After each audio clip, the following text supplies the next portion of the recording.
3、2、1。 Cerita ini dibuka oleh seorang pria parubaya yang tidak memiliki arah hidup dan menghabiskan hari-harinya hanya untuk bermain game. Suatu ketika ia kembali kalah tepat saat hendak mencapai level terakhir. Ia menghela nafas panjang, menilai bahwa game yang dimainkan itu hanyalah game sampah. Dalam benaknya, pria itu bergumam.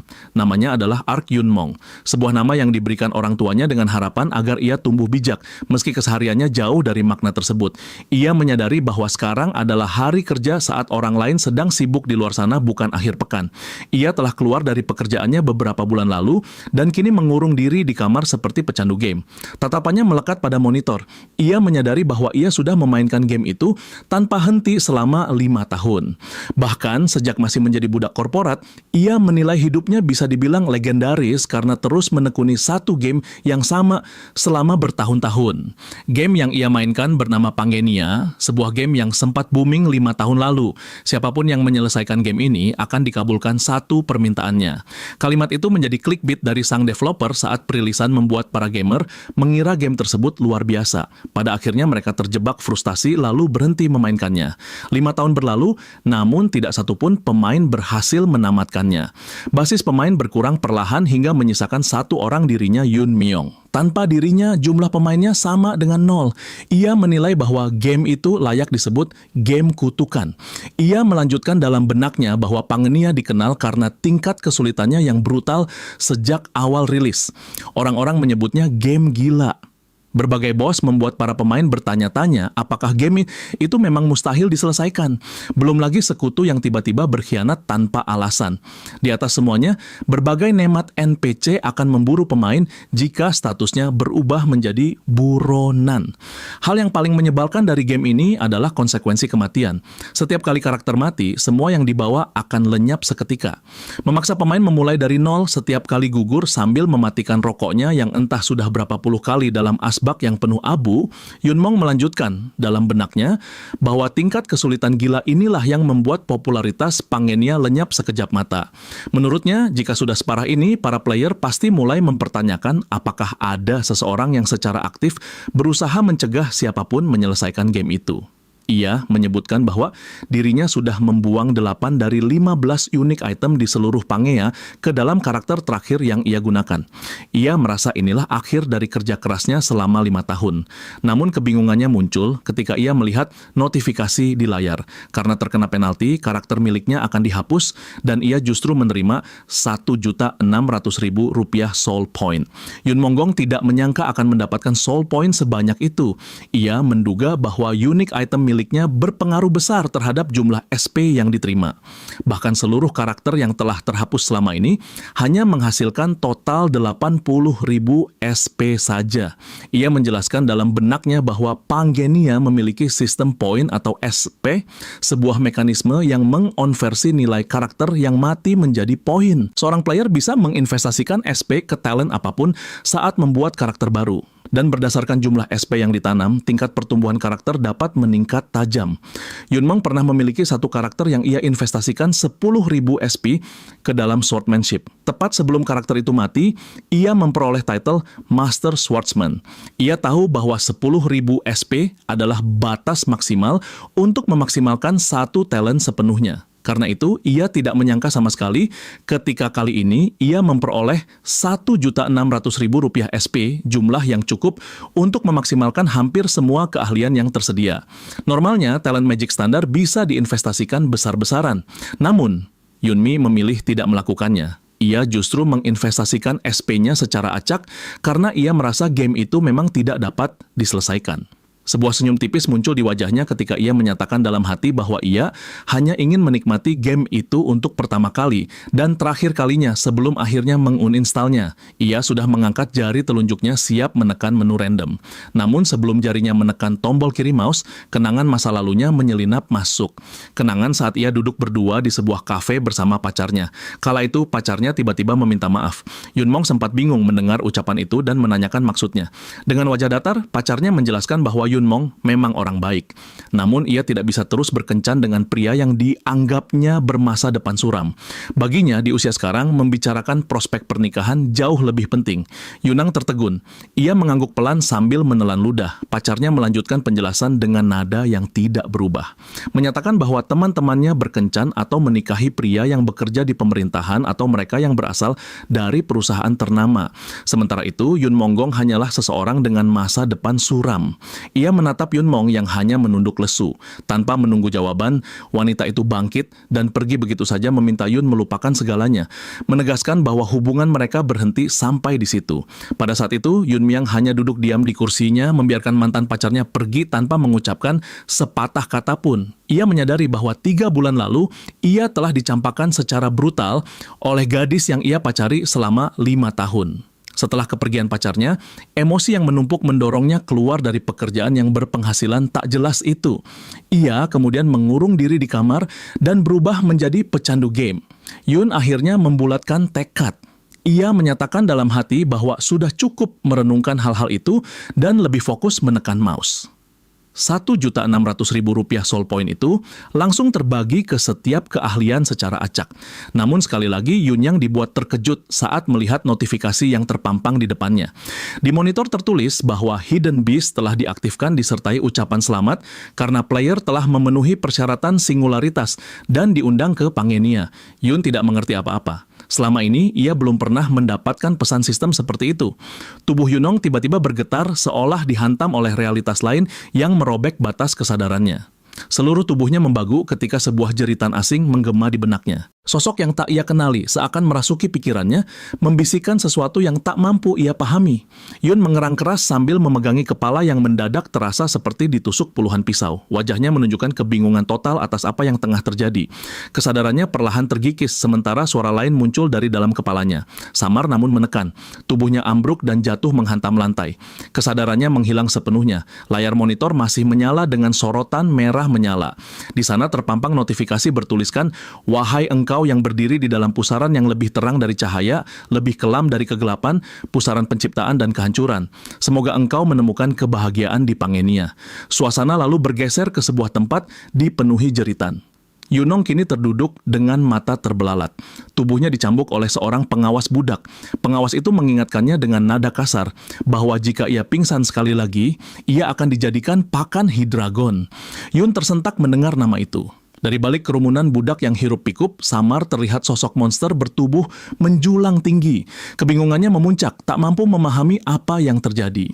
Jauh di kejauhan, ia melihat seekor naga berkepala banyak. Tangan yang diborgol membuat tubuhnya gemetaran. Semakin memperkuat rasa tak masuk akal dari apa yang ia lihat. Cambuk kembali menghantam tubuhnya. Pengawas itu tak memberi kesempatan Yunong berpikir.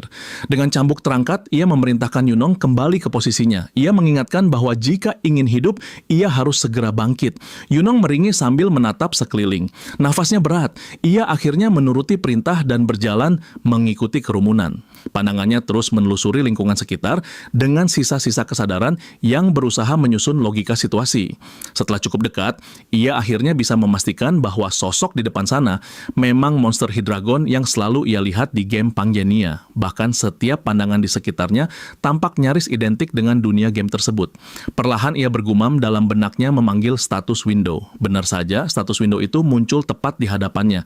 Ia terdiam beberapa detik, perlahan membenarkan dugaannya bahwa dirinya benar-benar masuk ke dalam game terkutuk itu. Di hadapannya terpampang semua stat, talent, serta 13 hidden threat yang berhasil ia dapatkan. Di bagian bawah tertulis, progres kehancuran Pangenia 6,12%. Tepat di bawahnya tertera peringatan bahwa seiring berlanjutnya kehancuran, batas antara Pangenia dan dunia nyata akan semakin melemah jika tingkat kehancuran mencapai 10%. Retakan pertama akan terjadi di bawah teriknya gurun pasir yang membakar udara. Setelah membaca seluruh keterangan itu, Yunyang menyadari sepenuhnya bahwa ia telah ditarik masuk ke Pangenia. Ia cukup terkejut melihat status window yang tampak begitu nyata di depan wajahnya. Ia mulai menelusuri lagi apa yang tertulis di sana. Setiap statnya berada di angka 12, padahal seharusnya berkisar antara 1 hingga 10 tergantung talent. Ia tidak mengerti bagaimana statnya bisa melebihi batas normal. Kebingungannya semakin menjadi ketika melihat 13 hidden trees terpampang jelas di status window. Saat ia masih menelaah status window, tanah di bawahnya tiba-tiba bergetar hebat. Yunong langsung menoleh ke depan. Bahkan para pengawas budak pun mulai berkeringat dingin ketika menyadari sesuatu. Jauh di balik debu yang terangkat angin, sebuah pasukan besar mulai terlihat mendekat. Para pengawas budak segera berteriak lantang menjelaskan bahwa itu adalah pasukan di Shorten yang sedang melancarkan serangan dan telah melanggar fakta non-agresi. Sosok wanita yang menunggangi monster naga berkepala banyak itu tak lain adalah Snake Princess. Yun yang terperanjat melihatnya. Ia merasa pernah mendengar nama itu namun tidak ingat di mana. Pada saat bersamaan, sebuah notifikasi muncul memberitahukan bahwa main quest telah dibuat. Kemunculan misi mendadak itu kembali membuat Yunong kebingungan.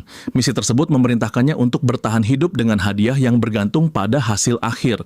Kegagalan dinilai dengan kematian dan sistem, bahkan mengingatkan bahwa tubuh sang player, baik di dalam game maupun di dunia nyata akan hancur jika salah satu tubuhnya mati. Yun kembali dikejutkan ketika menyadari nyawanya terus terancam tanpa henti. Hujan panah tiba-tiba mengalir deras dari langit, menghantam para budak dan pengawas dengan brutal. Darah memuncrat di antara tubuh-tubuh yang tumbang. Sementara Yun yang masih berdiri terdiam di tengah semburan merah itu. Ia bukan terkejut karena kebrutalan dunia game yang kini menjadi nyata, melainkan karena notifikasi hidden trait yang mendadak aktif di hadapannya. Iron Blood War, Lord Heartrate, yang hanya muncul ketika semua talent fisik sudah mencapai tingkat maksimal.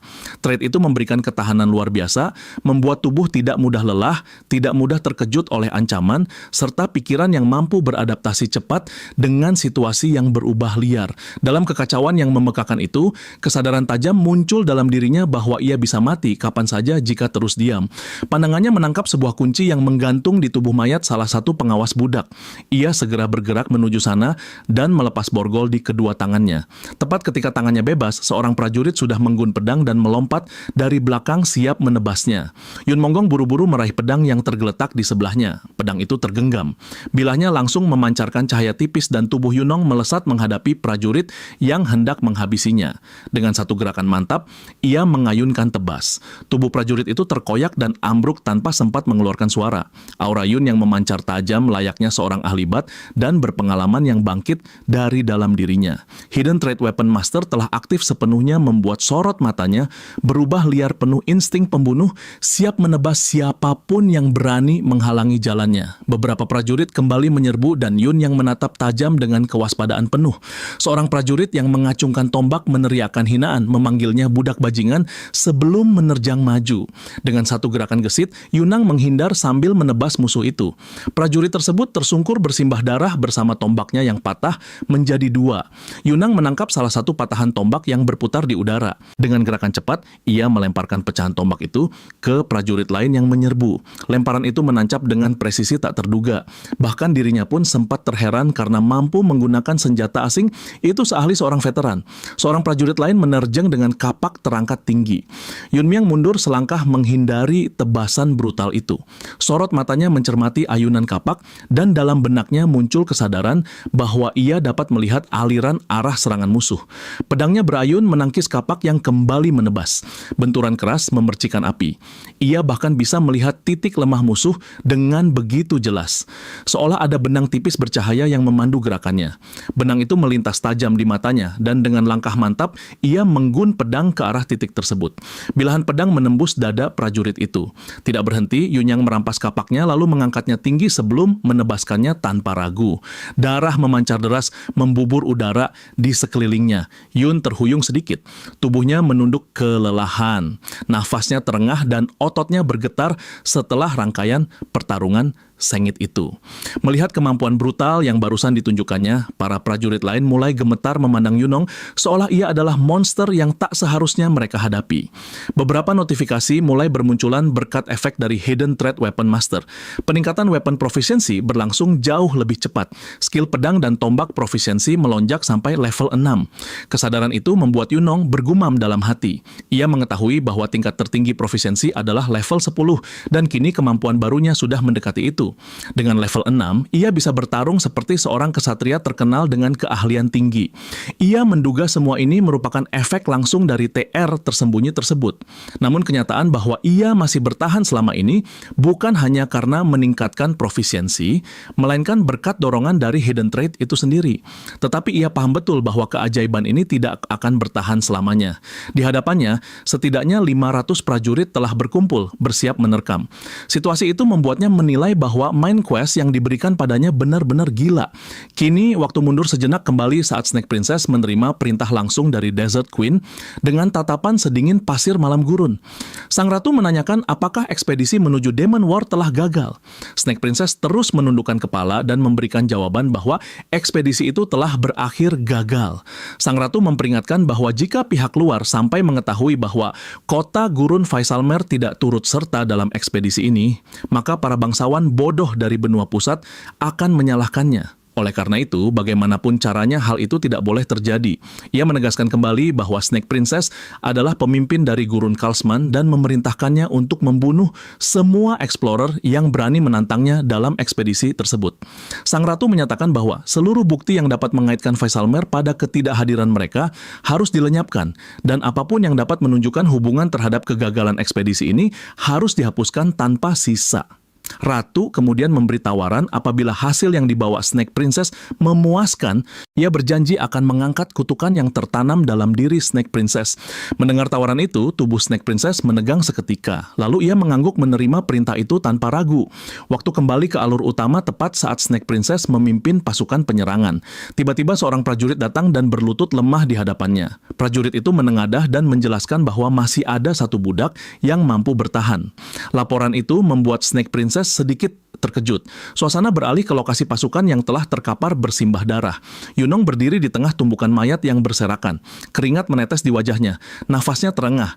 Setelah membantai banyak prajurit, ia menerima notifikasi bahwa dirinya naik ke level 2 dan seketika stamina serta mananya dipulihkan kembali oleh sistem.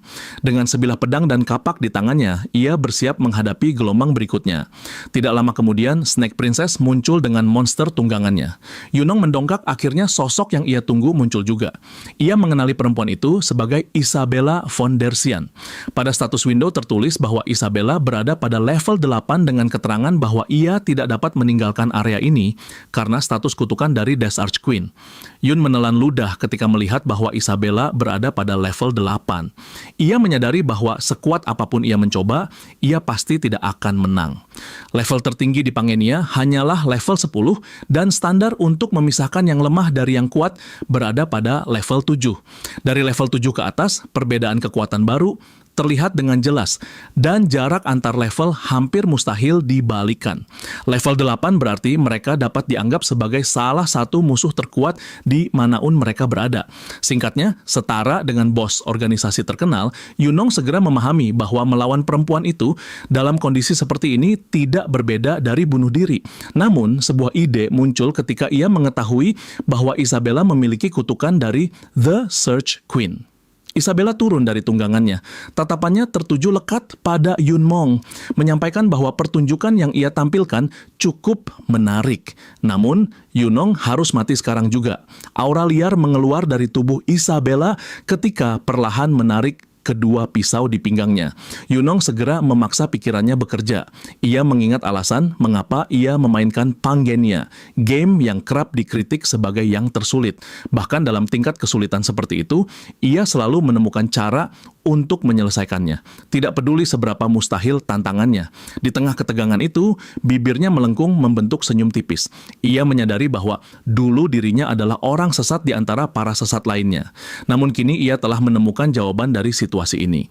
Isabella melesat cepat ke arahnya, menggunus pisaunya tanpa kompromis sedikit pun. Namun Yunong tetap tenang. Ia tersenyum dan berkata, "Apa kau tidak mau mematahkan kutukan dari Death Arch Queen?" Mendengar kalimat itu, pisau Isabella terhenti seketika, nyaris menembus leher Yun Myong. Rahangnya mengeras, giginya terkatup. Menahan rasa kesal, ia mendekatkan wajahnya ke wajah Yunong. Penasaran tentang siapa pria yang berdiri di hadapannya. Yunmong menuturkan bahwa dirinya membaca bintang-bintang dan menuntun orang lain melalui cahaya itu. Ia menyampaikan bahwa dirinya adalah Star Bearer dan menegaskan bahwa ia dapat membantu Isabella mematahkan kutukan di Search Queen agar ia bisa meninggalkan tempat ini. Mendengar pernyataan itu, Isabella terkejut bukan main. Yun merasakan rencananya mulai berhasil ketika melihat respon Isabella yang tiba-tiba terdiam dan merenung. Dalam benaknya, ia bergumam bahwa Star Bearer adalah kelas NPC yang harus diambil pemain agar bisa mencapai level tertinggi. Kelas itu hanya tersedia bagi para NPC sehingga sudah jelas ia bukan Star Bearer yang sebenarnya.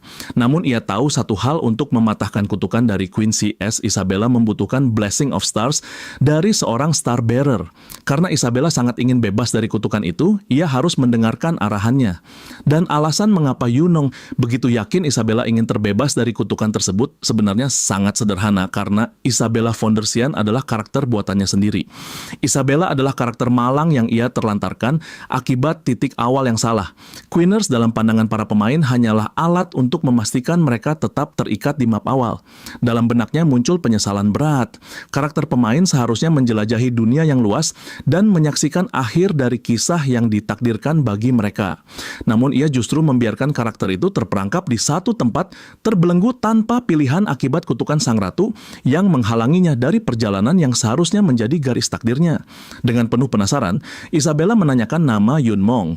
Yunong menjawab tegas bahwa namanya adalah Randolph. Bersamaan dengan itu, notifikasi muncul menyatakan bahwa nama karakter pemain telah ditetapkan. Untuk sejenak, Randolph dan Isabella saling menatap satu sama lain. Lalu Isabella membalikkan tubuhnya sambil menyatakan bahwa untuk sekarang ia akan menunda niatnya membunuh Randolph. Namun jika Randolph berbohong, ia akan mencapi seluruh tubuhnya tanpa ampun. Tanpa menoleh kembali, Isabella memerintahkan bawahannya untuk membawa Randolph. Ia memperingatkan mereka untuk memperlakukannya dengan baik karena Randolph adalah tamu terhormat. Dengan ini misi bertahan hidup dinyatakan selesai. Misi tersebut juga menampilkan bahwa Randolph telah memecahkan rekor dengan hasil sempurna. Para konstelasi tersenyum padanya dan memberikan beberapa hadiah: Broken Piece of Golden Skill, Soul of High Dragon, dan Swords of Michaela. Namun tubuh Randolph yang begitu lelah sudah tidak mampu bertahan dan perlahan ambruk. Setidaknya ia cukup lega karena entah bagaimana ia berhasil selamat. Total poin dari main quest pertamanya mencapai 220 dan sistem menyatakan bahwa pencapaian itu akan ditampilkan di Hall of Fame. Singkat cerita, hari berganti malam di sebuah istana gurun pasir, Randolph tampak berendam dalam bak mandi sambil mengamati status window yang terpampang di hadapannya. Ia bergumam bahwa Soul of Ace Dragon terkenal sebagai item yang hanya pernah didapatkan sekali sejak game ini rilis, dan Sword of Michaela adalah item wajib untuk awal permainan. Ia benar-benar tak menyangka bisa memperoleh keduanya sekaligus. Namun yang membuatnya lebih bingung adalah item bernama Broken Piece of Golden Scale. Terutama karena keterangan item itu menyatakan bahwa benda tersebut memungkinkan terjadinya sinkronasi antara dunia nyata dan Pangenia. Saat ia masih menganalisis item-item itu, tiba-tiba 3 pelayan wanita masuk ke ruangannya. Para pelayan itu menanyakan apakah Randolph ingin dimandikan. Randolph menduga bahwa dirinya sedang diuji, sehingga ia segera menyampaikan bahwa cukup membasuh kakinya saja. Ia memahami bahwa mereka adalah bawahan Isabella. Jika ia menunjukkan reaksi yang tidak semestinya, Isabella pasti langsung mencurigainya. Terlebih lagi, seorang Starber tidak memiliki reaksi yang terkait keinginan seksual. Randolph berusaha tetap tenang ketika para pelayan mulai memandikannya. Matanya terpejam untuk menguasai diri. Namun ketika perlahan membuka mata, ia langsung terkejut melihat tonjolan di dada pelayan itu dan spontan memanggil status window untuk menutupi pandangannya. Untuk sejenak, Randolph terdiam mengamati status Windows-nya. Ia diliputi kebingungan oleh keterangan yang menyatakan bahwa pembatas antara Pangenia dan kenyataan akan hancur. Lalu sebuah hal lain membuatnya semakin terperanjat. Nama-nama yang tertera pada peringkat Hall of Fame. Matanya terbelalak. Semua itu terasa mustahil. Gracia dan I Love Man Chocolate orang-orang yang selalu bermain game bersamanya dulu. Ia sempat penasaran apakah mereka berhenti bermain karena suatu hal dan tiba-tiba menghilang tanpa kabar. Dan kini ia mengetahui kenyataannya. Mereka juga dipanggil ke dalam Pangenia sama seperti dirinya. Dan yang lebih mengejutkan lagi di sistem Windows itu, kini terdapat fitur logout. Tubuh Randolph seakan berapi-api ketika menyadari bahwa dirinya mungkin bisa pergi. Ia merasakan dorongan kuat untuk segera meninggalkan game sialan ini. Dengan tegas, ia meminta para pelayan Isabella untuk berhenti memandikannya. Ia menuntut agar mereka semua pergi sekarang karena ini adalah waktunya untuk berkomunikasi dengan para bintang. Saat seorang pelayan hendak memberi penjelasan, Randolph langsung memotongnya. Ia menegaskan bahwa jika ia tidak berkomunikasi dengan para bintang sekarang, dirinya akan kehilangan seluruh kekuatannya. Pelayan itu langsung terdiam, lalu bersama yang lain bergegas pergi meninggalkan ruangan sambil mengucapkan harapan agar komunikasi Randolph dengan para bintang berlangsung nyaman. Mereka akhirnya pergi dan pintu tertutup rapat. Randolph menghela nafas panjang, bersyukur mengetahui alasan buruk itu berhasil bekerja. Ia beranjak dari bak mandinya sambil bergumam bahwa tadinya ia takut akan selamanya terperangkap di tempat ini. Namun kini semuanya telah berakhir. Ia akan segera meninggalkan tempat terkutuk ini. Ia membuka menu lockout dan menekan tombolnya. Proses lockout pun dimulai. Diiringi peringatan sistem yang menegaskan agar Randolph menempatkan karakternya di lokasi aman. Jika karakter player mati, tubuhnya di dunia nyata juga akan mati. Peringatan terakhir itu menggema. Lalu pengalaman Pangenia berkelebat cepat hingga kesadarannya terseret kembali ke dunia nyata. Tubuhnya terduduk di kursi. Ia memandang sekeliling dengan nafas tercekat, menyadari bahwa ia telah kembali ke kamarnya sendiri. Pikirannya cepat tersusun. Mungkin ia hanya tertidur setelah terlalu lama bermain. Dengan senyum puas, ia meyakinkan diri bahwa semua kejadian barusan mustahil nyata. Dunia ini bukanlah web novel tempat seseorang bisa terseret ke dalam game. Meski begitu, mimpi itu terasa terlalu hidup, terlalu mencekam, hingga membuatnya bergidik. Namun ia langsung terdiam ketika melihat sesuatu yang janggal di atas meja komputernya. Ia meraih sebuah kepingan benda dan menatapnya bingung. Mempertanyakan apakah benda itu memang ada di kamarnya sebelumnya. Rasanya mustahil. Sensasi dingin menjalar. Ia mulai menyadari bahwa apa yang terjadi tadi benar-benar nyata. Ia segera memasukkan kepingan itu ke dalam saku lalu dengan penuh penasaran mengecek game di komputernya. Di layar monitor hanya ada notifikasi yang menyatakan bahwa halaman game sudah tidak tersedia dan pemain diminta menghubungi customer service jika memiliki pertanyaan. Randolph kebingungan melihat notifikasi itu dan sebelum ia sempat memikirkan lebih jauh dari luar ruangannya, terdengar jeritan keras seseorang yang meneriakkan keberadaan monster. Di luar sana kekacauan sudah menggulung kotak.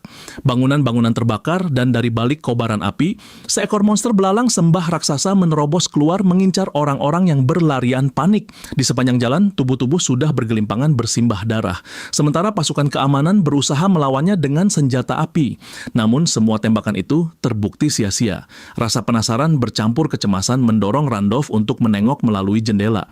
Seketika nafasnya tercekat ketika mendapati monster dari Pangenia benar-benar muncul di dunia nyata. Ia meloncat mundur secara refleks dan terjatuh di atas kasurnya, membuat kepingan emas yang ia pungut sebelumnya terlempar keluar dari saku. Kesadaran mendadak menghantam saat ia teringat isi notifikasi yang menyatakan bahwa batas antara dunia nyata dan Pangenia mulai hancur. Kebingungan menyelimuti pikirannya. Tidak tahu harus berbuat apa di tengah situasi yang berkembang terlalu cepat. Saat tangannya tidak sengaja menyentuh kepingan emas yang jatuh di kasur, kesadarannya itu semakin jelas. Jika monster dari dalam game bisa bergerak bebas di dunia nyata, maka seharusnya item yang ia dapatkan di game juga dapat digunakan di sini. Pemikiran itu membuat nafasnya memburu. Ia segera berlari ke meja komputer dan meraih kantong asing yang diletakkan di atasnya. Ketika kantong itu dibuka, sebuah interface menyerupai hologram melayang di udara. Dua item terpampang jelas, Miklasset dan Hydreigon Soul. Randolph meraih Dragon Soul dengan cepat, lalu bergumam heran, berusaha memahami bagaimana cara menggunakan benda asing itu karena berbeda dengan di dalam game yang hanya membutuhkan klik 2 kali pada mouse. Pikirannya berputar cepat hingga mengingat notifikasi mengenai item Broken Piece of Golden Skill. Item tersebut memiliki keterangan sebagai bagian patah dari timbangan emas yang memungkinkan sinkronasi antara dunia dengan Pangenia. Pengguna dapat menyalakan atau mematikannya dengan batas waktu pemakaian selama 24 jam dan dapat mengakses Golden Scale Shop. Kesadaran pahit muncul. Mustahil baginya melawan monster-monster itu dengan kekuatan manusia biasa di dunia nyata. Namun kini ia memiliki satu-satunya hal yang bisa menabrak kemustahilan tersebut. Broken piece of golden scale yang berada dalam genggamannya. H Dragon Soul tiba-tiba menyala bersamaan dengan munculnya notifikasi bahwa sinkronasi telah selesai. Waktu penggunaan Broken Piece of Golden Skill kini resmi dimulai, menyisakan 24 jam yang menunggu untuk dimanfaatkan sebelum semuanya terlambat. Kini suasana bergeser ke jalanan yang tersapu kekacauan. Seorang wanita berlari ketakutan sambil menggendung anaknya erat-erat. Sang anak menanyakan di mana ayahnya berada, dan sang ibu menenangkan bahwa ayahnya akan segera datang. Dalam detik yang sama, puing-puing batu runtuh dari atas kepala mereka. Anaknya berhasil selamat dari bongkan batu yang jatuh dari langit. Sementara sang ibu tertimpa batu besar dan tidak lagi mampu bergerak. Dengan suara lirih, ia berusaha meyakinkan putrinya bahwa dirinya baik-baik saja sambil meminta putrinya untuk segera pergi. Seorang gadis muda menghampiri mereka dan menanyakan keadaannya. Namun tubuh sang ibu sudah berada di luar batas pertolongan. Perutnya hancur dan hidupnya merembes pergi bersama darah yang mengalir. Sang ibu yang sekarat memohon agar gadis itu segera membawa anaknya menjauh dari situasi yang mematikan ini. Gadis itu memejamkan matanya sejenak, menahan guncangan emosinya, lalu menggendong anak yang menangis histeris tersebut. Namun saat ia menoleh ke belakang, monster belalang raksasa sudah membuka mulutnya lebar-lebar siap menyantapnya bulat-bulat. Gadis itu membeku. Tubuhnya kaku tertancap ketakutan, menyadari bahwa ajal sudah berdiri di hadapannya. Sebelum monster itu melahapnya, Randolph muncul dari sisi lain dengan pedang terhunus, membelah kepala belalang itu menjadi dua. Dalam satu gerakan dingin yang presisi, ia melirik tajam ke arah monster tersebut, dan tebas maut yang membabi buta langsung mencacah tubuh monster belalang hingga menjadi serpian kecil yang berserakan di jalanan. Gadis itu terperangkah menyaksikan semuanya. Ia terduduk lemas, tidak percaya bahwa dirinya selamat, dan dalam benaknya muncul pertanyaan tajam tentang siapa sebenarnya pria itu. Langkah-langkah berat menggetarkan tanah. Monster lain mendekat. Seekor belalang sembah lainnya melompat dan siap menerkam dari belakang. Gadis itu berseru memperingatkan Randolph. Suaranya pecah oleh ketakutan. Namun sebelum ancaman itu menyentuhnya, seekor naga menerjang dari belakang Randolph dan melahap monster belalang tersebut dalam sekali sambar. Gadis itu mendongkak, matanya membesar dalam keheranan ketika melihat apa yang berdiri di hadapannya. Seekor monster raksasa dengan 9 kepala naga.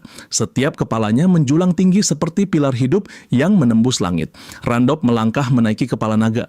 Ia menoleh pada gadis yang baru saja ia selamatkan dan memintanya untuk tetap tenang. Gadis itu masih tertegun heran, senyum bingung terlukis di wajahnya.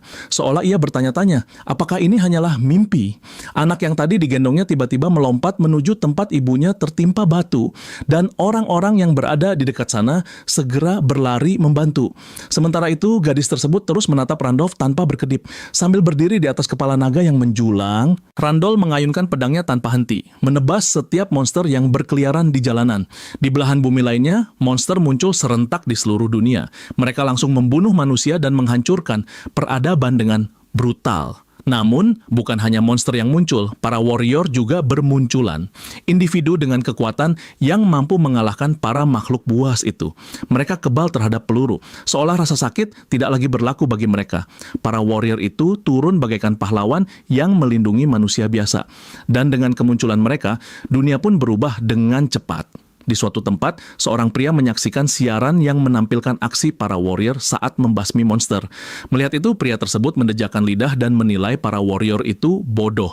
Ia menganggap mereka hanya menyanyiakan broken piece of golden skill. Ia menggenggam pecahan emas itu sambil bergumam dalam benaknya. Baginya, dunia nyata dan Panginia memang telah dikonfirmasi mulai menyatu. Seiring waktu, Panginia dan dunia nyata akan benar-benar menjadi satu. Dalam era kekacauan tersebut, setiap orang adalah kompetitor. Siapapun yang mengumpulkan banyak fragmen dan kekuatan, dialah yang akan menjadi tokoh utama di zaman baru itu. Namun, ada satu hal yang membuat pria itu terkejut. Peringkat yang tidak pernah berubah selama 2 tahun mendadak diperbarui, dan posisi nomor 1 membuatnya sulit percaya. Ia menduga bahwa Randolph, si nomor 1, adalah Phantom. Phantom dikenal pula sebagai Ghost, sosok misterius yang tidak pernah menampilkan identitas aslinya, sehingga semua orang menyebutnya dengan 2 julukan itu. Sosok tersebut adalah orang pertama yang membentuk ekspedisi NPC, yang dikenal sebagai Demon World Expedition, pencapaian yang hanya bisa diraih tepat sebelum akhir game. Meski ekspedisi itu berakhir dengan kegagalan penuh, tidak ada keraguan sedikit pun bahwa dialah pemain nomor 1 di Pangenia. Sistem game memang menghapus tampilan dan peralatan setiap kali karakter dipanggil kembali, tetapi kemampuan bawaan selalu diwariskan. Semua itu menjadi penjelasan mengapa situasinya berubah seperti sekarang dan ia kini memahami alasan Randolph memperoleh skor setinggi itu. Narasi bergeser kembali pada Randolph yang kesadarannya berpindah ke Pangenia. Tubuhnya berendam di bak mandi. Tatapannya terarah ke langit-langit sambil berpikir dalam diam. Monster telah muncul di dunia nyata. Begitu pula para player yang turut dipanggil. Bahkan wujud karakter Pangenia terbawa ke dunia nyata. Bagi Randolph, keadaan ini semakin jelas. Karakter terakhirnya nyaris mencapai ending melalui Demon World Expedition. Namun para NPC mercenari menghalangi proses itu. Bahkan sekutu NPC pun berkhianat. Apapun kemungkinan yang ia pertimbangkan, keterlibatan mereka selalu berada di luar nalar. Setelah menyimpulkan itu, Randolph bangkit dari bak mandi bersiap pergi. Dalam pikirannya ia mulai berasumsi bahwa seluruh variabel pengganggu itu mungkin muncul karena player lain yang dipanggil, player yang tidak ingin ending game tercapai atau player yang menganggapnya sebagai rival. Ia tahu banyak orang yang mengincarnya saat itu dan kemungkinan besar mereka masih melakukannya hingga sekarang. Jika batas antara dunia nyata dan Pangenia mulai runtuh, ia tidak akan bisa bersembunyi lagi setelah log out. Satu-satunya cara untuk menjamin keselamatannya adalah menjadi lebih kuat secepat mungkin. Langkah Randolph akhirnya membawanya ke ruangan tempat Isabella berada. Ketika Randolph muncul di hadapannya, Isabella bertanya, apakah pria itu telah selesai berbicara dengan para bintang? Randolph menanggapi dengan tenang, menegaskan bahwa ia sudah selesai dan siap menepati janjinya. Isabella tersenyum saat mendengarnya. Sebelum melanjutkan pembicaraan, ia menyuruh pelayannya meninggalkan ruangan. Ketika para pelayan telah pergi, Randolph menyatakan bahwa ia memiliki sebuah syarat. Isabella menanyakan syarat apa yang ia inginkan. Jawaban Randolph membuat Isabella terbelalak. Pria itu ingin dibawa ke Sanctuary. Isabella langsung bertanya, apakah Randolph sudah gila? Dalam benaknya, Randolph bergumam bahwa main quest kedua adalah mendapatkan kelas dan kelas yang ia inginkan berada di sana. Setelah memikirkan itu, senyum miring terangkat di wajahnya dan ia pun menegaskan bahwa di Sanctuary terdapat bintang. Suasana kini bergeser ke sebuah bangunan yang dipenuhi pilar menjulang. Di dalamnya, mayat para penjaga bergelimpangan. Tubuh mereka bersimbah darah. Isabella berdiri tegak di tengah hamparan mayat. Pisaunya meneteskan cairan merah segar. Randolph menyaksikan pemandangan itu dengan rasa kagum. Hanya butuh beberapa menit saja untuk Isabella menyapu bersih seluruh penjaga. Dalam hati, ia mengakui bahwa tidak ada sekutu yang lebih bisa diandalkan dibanding Isabella. Narasi mundur beberapa jam sebelumnya. Saat Isabella terkejut mendengar permintaan Randolph untuk dibawa ke Sanctuary. Dengan senyum tipis pada bibirnya, Randolph memberitahu bahwa di sana terdapat para bintang. Isabella terperangah menanyakan kebenaran ucapannya. Randolph menegaskan bahwa itu benar, namun keberadaan mereka tersembunyi di suatu tempat. Dalam benaknya, Randolph mengungkapkan bahwa ia pernah menemukan bintang keempat secara tidak sengaja saat mengembangkan karakter sebelumnya. Ia bahkan yakin dirinya mungkin satu-satunya player yang mengetahui lokasi persisnya. Setelah merenungkan itu, Randolph berkata bahwa untuk mematahkan kutukan Isabella dengan Blessing of the Stars, ia harus mendapatkan bintang tersebut. Isabella langsung berseru memperingatkan bahwa Sanctuary bukan tempat yang bisa dimasuki sembarang orang. Jika ia sampai ketahuan membawa seseorang, keduanya akan mati. Randolph dengan tenang meyakinkannya bahwa Isabella memiliki akses untuk masuk ke tempat itu. Ia juga menegaskan bahwa waktu sangat terbatas. Meminta Isabella mempertimbangkannya dengan sungguh-sungguh, karena ini adalah kesempatan terakhir bagi wanita itu untuk meninggalkan gurun terkutuk ini. Kembali ke waktu sekarang, Randolph menelan ludah. Dalam hatinya, ia sadar bahwa jika ia gagal meyakinkan Isabella waktu itu, kepala yang kini menggelinding di lantai bukanlah milik para penjaga, melainkan miliknya sendiri. Setelah berjalan semakin dalam, Randolph menoleh pada Isabella menyampaikan bahwa mereka sudah sampai. Ruang bawah tanah di hadapan mereka merupakan jalur menuju tempat Sanctuary. Randolph dan Isabella melangkah masuk ke dalamnya. Tempat kabut ungu tebal menyeruak di setiap sudut. Notifikasi bermunculan. Subquest menginformasikan bahwa mereka telah memasuki Sanctuary of Desert dan hadiah akan diberikan berdasarkan rasio eksplorasi. Sistem juga memperingatkan bahwa area tersebut dipenuhi racun dan energi iblis serta level Randolph terlalu rendah untuk berada di tempat ini. Namun dengan hidden trait Gen Anti-Magic, Randolph mampu menahan racun bercampur energi iblis yang berputar pekat di sekeliling mereka. Ia menyadari bahwa tanpa kemampuan tersembunyi itu, mustahil dirinya melangkah sejauh ini. Dalam kondisi normal, seorang pemula level 2 bahkan tidak akan sanggup bertahan sedetik pun di tempat ini. Dalam benaknya ia membatin bahwa jika ia hanya mengirim Isabella lebih dulu dan sekedar menuntaskan subquest, penjelajahan sanktuari, hadiah yang mereka dapatkan mungkin sudah cukup baik, tetapi tujuan utamanya bukanlah subquest. Disinilah tempat di mana ia bisa memperoleh kelas yang selama ini ia inginkan. Langkah mereka terhenti ketika Randolph tiba di sebuah jurang yang terbentang luas, dipenuhi jajaran pilar batu menjulang dari kegelapan. Notifikasi muncul memberitahu bahwa main quest kedua Obtain Glass telah dimulai. Quest tersebut memerintahkan Randolph untuk merebut kelas dari Sangwari. Keduanya berdiri di tepi jurang yang seolah tak memiliki dasar. Isabella mengamati kedalamannya yang tak terlihat. Sementara di hadapan mereka hanya ada barisan pilar batu yang saling berjauhan. Melihat jarak yang mustahil itu, Isabella tersenyum samar dan menyatakan bahwa mereka tampaknya telah mengambil jalan yang salah. Saat Isabella hendak berbalik, Randolph dengan sigap menangkap bahunya menanyakan kemana wanita itu akan pergi. Isabella menoleh sambil tersenyum tipis lalu menjelaskan bahwa jembatan di depan mereka hanyalah jebakan mematikan. Tekanan udara yang mengarah deres ke bawah sengaja dirancang untuk menyapu bersih siapapun yang mencoba melewatinya tanpa izin. Rondol menanggapi penjelasan itu dengan senyum ringan menanyakan apakah Isabella takut. Mendengar kata itu, mata Isabella melebar tajam. Kemarahan tampak seketika, namun cepat ia sembunyikan. Ia memalingkan wajah, menahan emosi, lalu tersenyum canggung sambil menegaskan bahwa dirinya tidak mengenal yang namanya rasa takut karena ia adalah Snake Princess. Randolph hanya menanggapi singkat, menganggap bahwa Isabella ternyata pemalu juga. Isabella mendadak mengeluarkan 1000 alasan, menyebut bahwa jembatan itu adalah perangkap tingkat tinggi dan kebetulan kakinya sedang sakit. Tanpa ragu, Rando bersongkok dan meminta Isabella naik ke punggungnya. Mendengar itu, Isabella segera berseru kesal mempertanyakan apakah Randolph benar-benar mencari mati. Randolph dengan tenang menjelaskan bahwa waktu mereka tidak banyak meminta Isabella untuk bergerak cepat. Begitu matahari terbit dan mayat para penjaga ditemukan, Isabella akan dicurigai karena tidak ada di posisinya. Ratu pasti akan mengirim pasukan untuk membunuhnya. Menurut Randolph, membuang waktu karena ketakutan hanyalah langkah bodoh. Lebih baik ia menggendong Isabella dan segera pergi dari tempat ini. Isabella memejamkan mata sejenak sebelum akhirnya naik ke punggung Randolph. Ia beralasan bahwa jika bukan karena kakinya yang sakit, ia tidak akan pernah bersedia digendong. Randolph mengangguk pelan dan meminta Isabella berpegangan erat. Ia mulai bergerak, namun daripada menuju jajaran pilar batu yang tersusun di depan jurang, Randolph melangkah ke arah berlawanan. Tetapi tanpa pijakan sama sekali, Isabella sontak berteriak panik berseru bahwa Randolph telah salah arah. Randolph tidak menunjukkan keraguan sedikit pun dan melompat langsung ke dalam jurang tak berujung itu. Seketika Hidden Threat Mutant diaktifkan oleh sistem.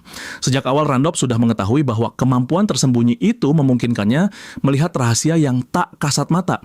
Dan benar, di balik kegelapan jurang, ia dapat melihat anak tangga sempit yang tersusun jauh ke bawah. Isabella menahan nafas dan menanyakan apakah benar terdapat jalan tak terlihat di sana. Randolph menjawab bahwa inilah jalur yang sesungguhnya. Kebingungan melintas tajam di benak Isabella.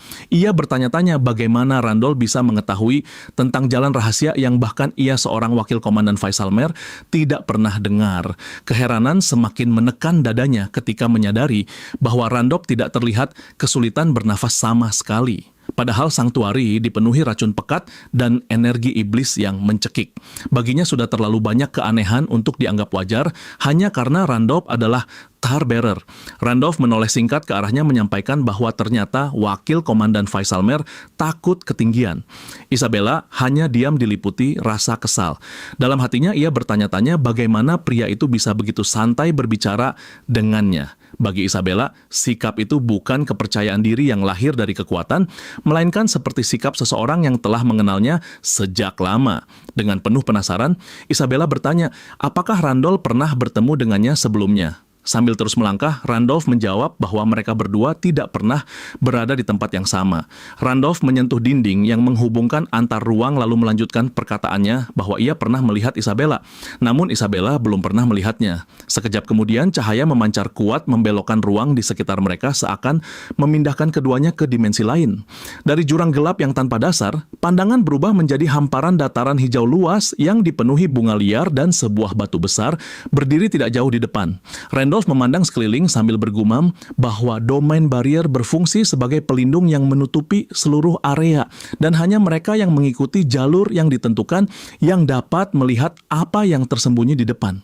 Dalam benaknya, ia teringat dengan jelas apa yang akan terjadi setelah ini. Batu besar di hadapan mereka tiba-tiba memancarkan cahaya merah menyerupai mata yang menyala. Gemuruh berat mengguncang tanah saat batu-batu yang bertumpuk itu bertransformasi membentuk 3 monster golem raksasa. Golem-golem itu menatap tajam, siap menghentikan siapapun yang berani memasuki wilayah suci mereka. Random menilai ukuran run yang terukir di dada masing-masing golem.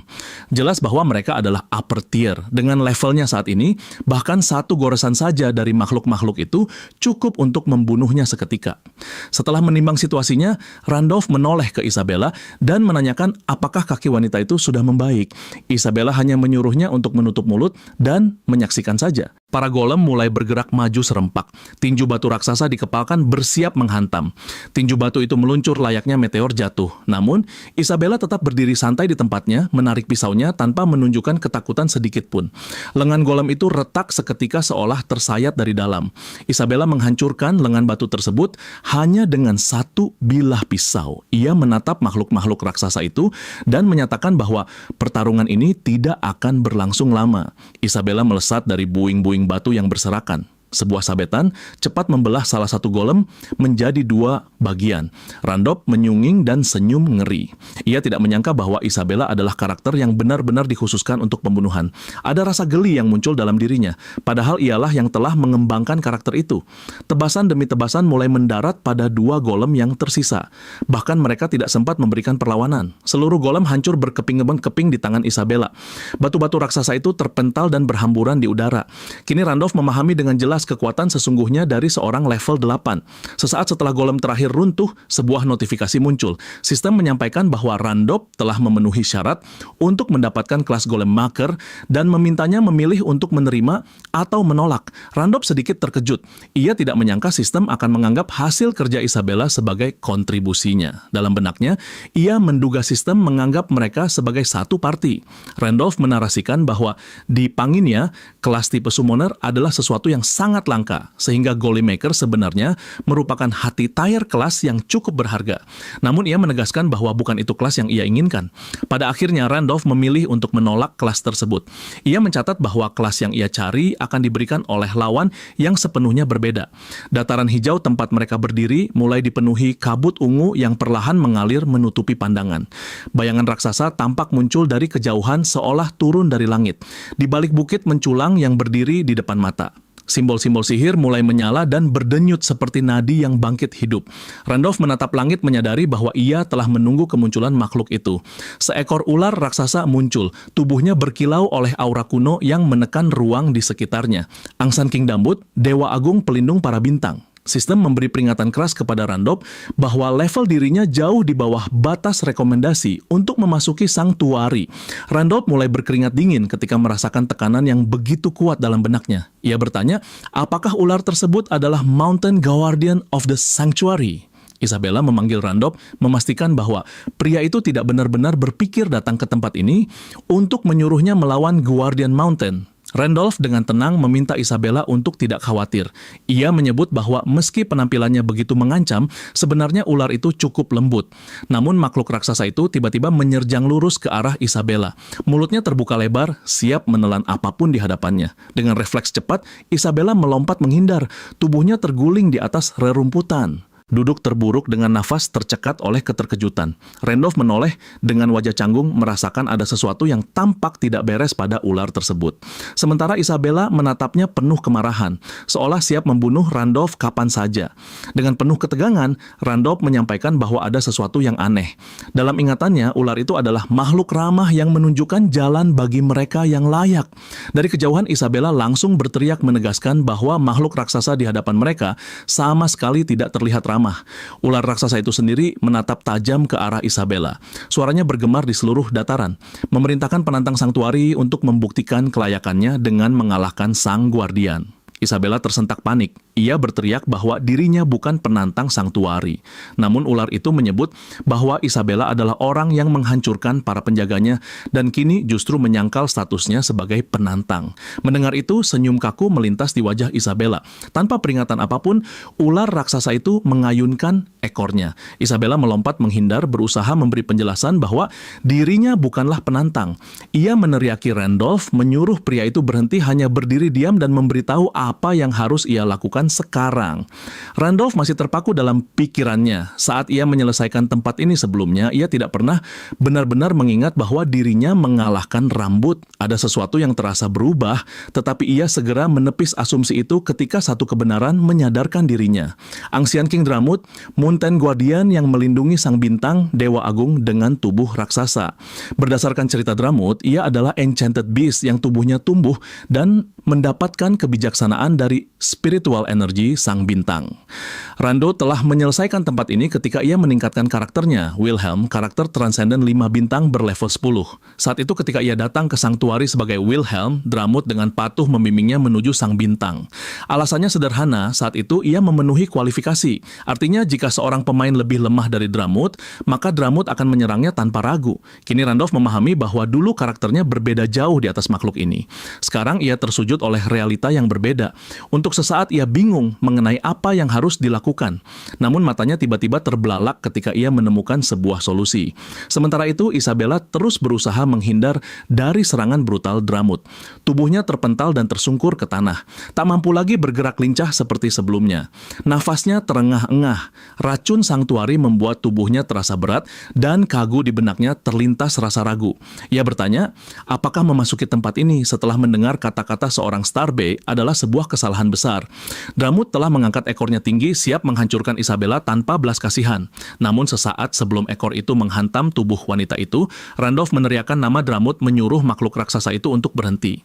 Dalam sekejap, Dramut menghentikan serangannya. Angin bergulung keras menyapu dataran hijau itu. Mata Dramut melirik tajam ke arah Randolph, lalu suaranya bergemak menanyakan, bagaimana mungkin Randolph mengetahui nama aslinya?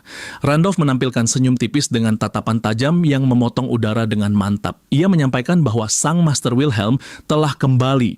Seketika keheningan turun seperti tirai berat, hanya hembusan angin yang terdengar di antara mereka. Dramut menatap Randolph lekat-lekat seolah berusaha memastikan apakah sosok di hadapannya benar-benar Wilhelm. Lalu tawa besar menggema memenuhi seluruh dataran menggetarkan tanah. Dramut mengejek menyatakan bahwa Randolph tidak pantas menerima sang bintang dan bahkan lebih lemah daripada para golem tadi. Namun dengan lucunya mengaku sebagai Wilhelm. Setelah menenangkan diri, Dramut menegaskan bahwa Wilhelm adalah manusia kuat, transenden sempurna yang layak menjadi masternya. Namun, Dramut sangat menyayangkan saat Wilhelm gagal dalam Demon World Expedition sehingga semua bintangnya jatuh, yang berarti Wilhelm telah mati. Suaranya dipenuhi kekesalan ketika ia menyatakan bahwa meski masternya telah pergi, makhluk rendahan seperti Randolph tidak pantas menyebut namanya. Setelah mengatakan itu, tiba-tiba Dramut menerjang ke depan dengan mulut perut terengang lebar siap melahapnya bulat-bulat. Namun Randolph tetap berdiri tenang, tak bergerak sedikit pun dari tempatnya. Hormati kontrak yang telah kita buat, Dramut. Ucapan itu memaku tubuh raksasa Dramut pada jarak hanya beberapa inci dari wajah random. Mata sang guardian melebar oleh keterkejutan. Dengan penuh penasaran, ia bertanya, bagaimana mungkin Randolph mengetahui tentang kontrak yang dibuat dengan Wilhelm? Karena tidak seharusnya ada satu makhluk hidup yang mengetahui isi kontrak itu. Randolph merespon kebingungan Dramut dengan senyuman tipis. Dalam benaknya, ia bergumam bahwa kontrak yang dibuat dengan Dramut menyatakan orang yang mendapatkan bintang Mountain Buried by the Star berhak mengetahui nama asli Mountain Guardian dan menjadi masternya. Mountain Guardian wajib mematuhi perintah sang master. Namun isi kontrak itu tidak boleh ditunjukkan kepada siapapun. Jika diperlihatkan atau diungkapkan kepada orang lain, maka siapapun yang melanggar kontrak akan mati dihancurkan oleh kutukan kontrak itu sendiri. Keraguan sempat menyusup dalam benaknya. Randolph mengucapkan semua itu hanya karena ia masih mengingat alur ceritanya dan untungnya aturan game di dunia ini masih tetap berlaku. Ia menduga sejak awal bahwa kutukan kontrak tidak mempengaruhinya karena tubuh ini adalah milik Randolph. Sementara sosok yang membuat kontrak dengan Dramut sebenarnya adalah Wilhelm. Dramut menatap penuh penasaran mempertanyakan identitas manusia yang berdiri di hadapannya. Randolph menjawab dengan tenang bahwa jika Dramut ingin mengetahui siapa sebenarnya, maka Dramut harus menuntun jalannya, karena sang bintanglah yang akan membuktikan kebenarannya. Dramut memberi peringatan berat. Sang bintang tidak memberi belas kasih pada mereka yang tidak memenuhi kualifikasi, dan Randolph akan terbakar dalam api saat mendekat. Randolph menanggapinya tanpa keraguan sedikit pun, mempersilakan Dramut melihatnya sendiri. Kini Randolph telah menerima kelas star sesor sang bintang sepenuhnya terserap ke dalam tubuh Randolph. Isabella hanya dapat menatap bingung melihat bagaimana hal itu bisa terjadi begitu saja. Setelah gelombang energi meredak, Randolph memanggil Isabella dan menanyakan apa yang akan Isabella lakukan setelah kutukannya terangkat. Dengan wajah masih terkejut, Isabella menjawab bahwa ia akan meninggalkan gurun ini dan mencari garis keturunan keluarga Dersian. Randolph menoleh dan menyampaikan bahwa ia akan memberkati Isabella agar dapat meninggalkan gurun ini. Namun dengan satu syarat, Isabella harus mengabdi kepadanya selama 1 tahun. Setelah itu, Randolph akan memberikan kebebasan dan membantu menemukan garis keturunan keluarganya. Isabella terdiam sesaat. Bayangan di Search Queen melintas dalam pikirannya. Keraguan terlihat jelas di wajahnya ketika hendak menjawab. Randolph segera menggenggam pundaknya. Dengan tatapan tegas, ia menegaskan bahwa dirinya tidak seperti di Search Queen dan ia tidak akan berbohong. Mata Isabella membesar mendengar pernyataan itu. Bibirnya sempat keluh. Namun akhirnya ia berlutut dalam-dalam dan menyatakan kesediaan untuk melayani Randolph. Randolph menilai keputusan itu bijak. Ia kemudian menatap Dramut dan memanggilnya mengingat bahwa pemilik bintang adalah master dari sang guardian. Dramut mulai berkeringat dingin, jelas menyadari posisi Randolph sekarang. Dengan wajah penuh kekesalan, Randolph menunjuk ke tanah. Tundukkan kepalamu, dasar ular bajingan. Notifikasi muncul, Randolph telah menyelesaikan main quest kedua mendapatkan kelas. Skor yang ia terima adalah 230 dan para konstelasi tersenyum puas atas keberanian dan kecerobohannya. Mereka meningkatkan hadiah atas pencapaian Randolph dan beberapa konstelasi yang berhubungan dengan pertempuran mulai memperhatikan langkah Randolph. Suasana bergeser ke Desert Queen. Ekspresinya penuh ketidaksenangan setelah menerima laporan bahwa Isabella memasuki sanktuari bersama budak yang ditangkapnya. Ia dengan tegas memerintahkan prajuritnya untuk segera menangkap Isabella dan budaknya itu. Narasi berpindah ke dunia nyata, tepatnya di sebuah kafe. Terlihat 2 pria dan seorang wanita sedang berdiskusi serius. Salah satu dari mereka mempertanyakan apakah Randolph adalah Phantom, karena bahkan tanpa menghitung main quest pertama mendapatkan gelas dengan skor melampaui Gracia adalah hal mustahil. Kecuali seseorang telah mengetahui seluk-beluk Pangenia. Mereka akhirnya yakin bahwa Phantom, seorang player veteran, 5 tahun telah muncul dan kini menjadi topik panas. Mereka berniat menghubunginya sebelum pihak lain melakukannya terlebih dahulu. Si wanita menyatakan bahwa dirinya masih belum menemukan cara meski sudah bertahun-tahun mencarinya tanpa hasil. Menurut si pria itu terjadi karena sebelumnya Phantom bukan sepenuhnya player.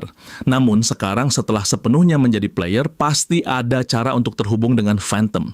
Ia menyarankan mencoba metode phishing sebab Secret Asian Hall telah dibuka sebagai hadiah dari main quest kedua dan Phantom hampir pasti akan menggunakannya. Si wanita menilai bahwa Phantom akan membutuhkan banyak item jika ingin mendapatkan peringkat di main quest ketiga, sehingga metode phishing mulai masuk akal untuk dipertimbangkan. Phishing adalah metode yang digunakan di Secret ASEAN Hall, tempat para player saling bertukar item.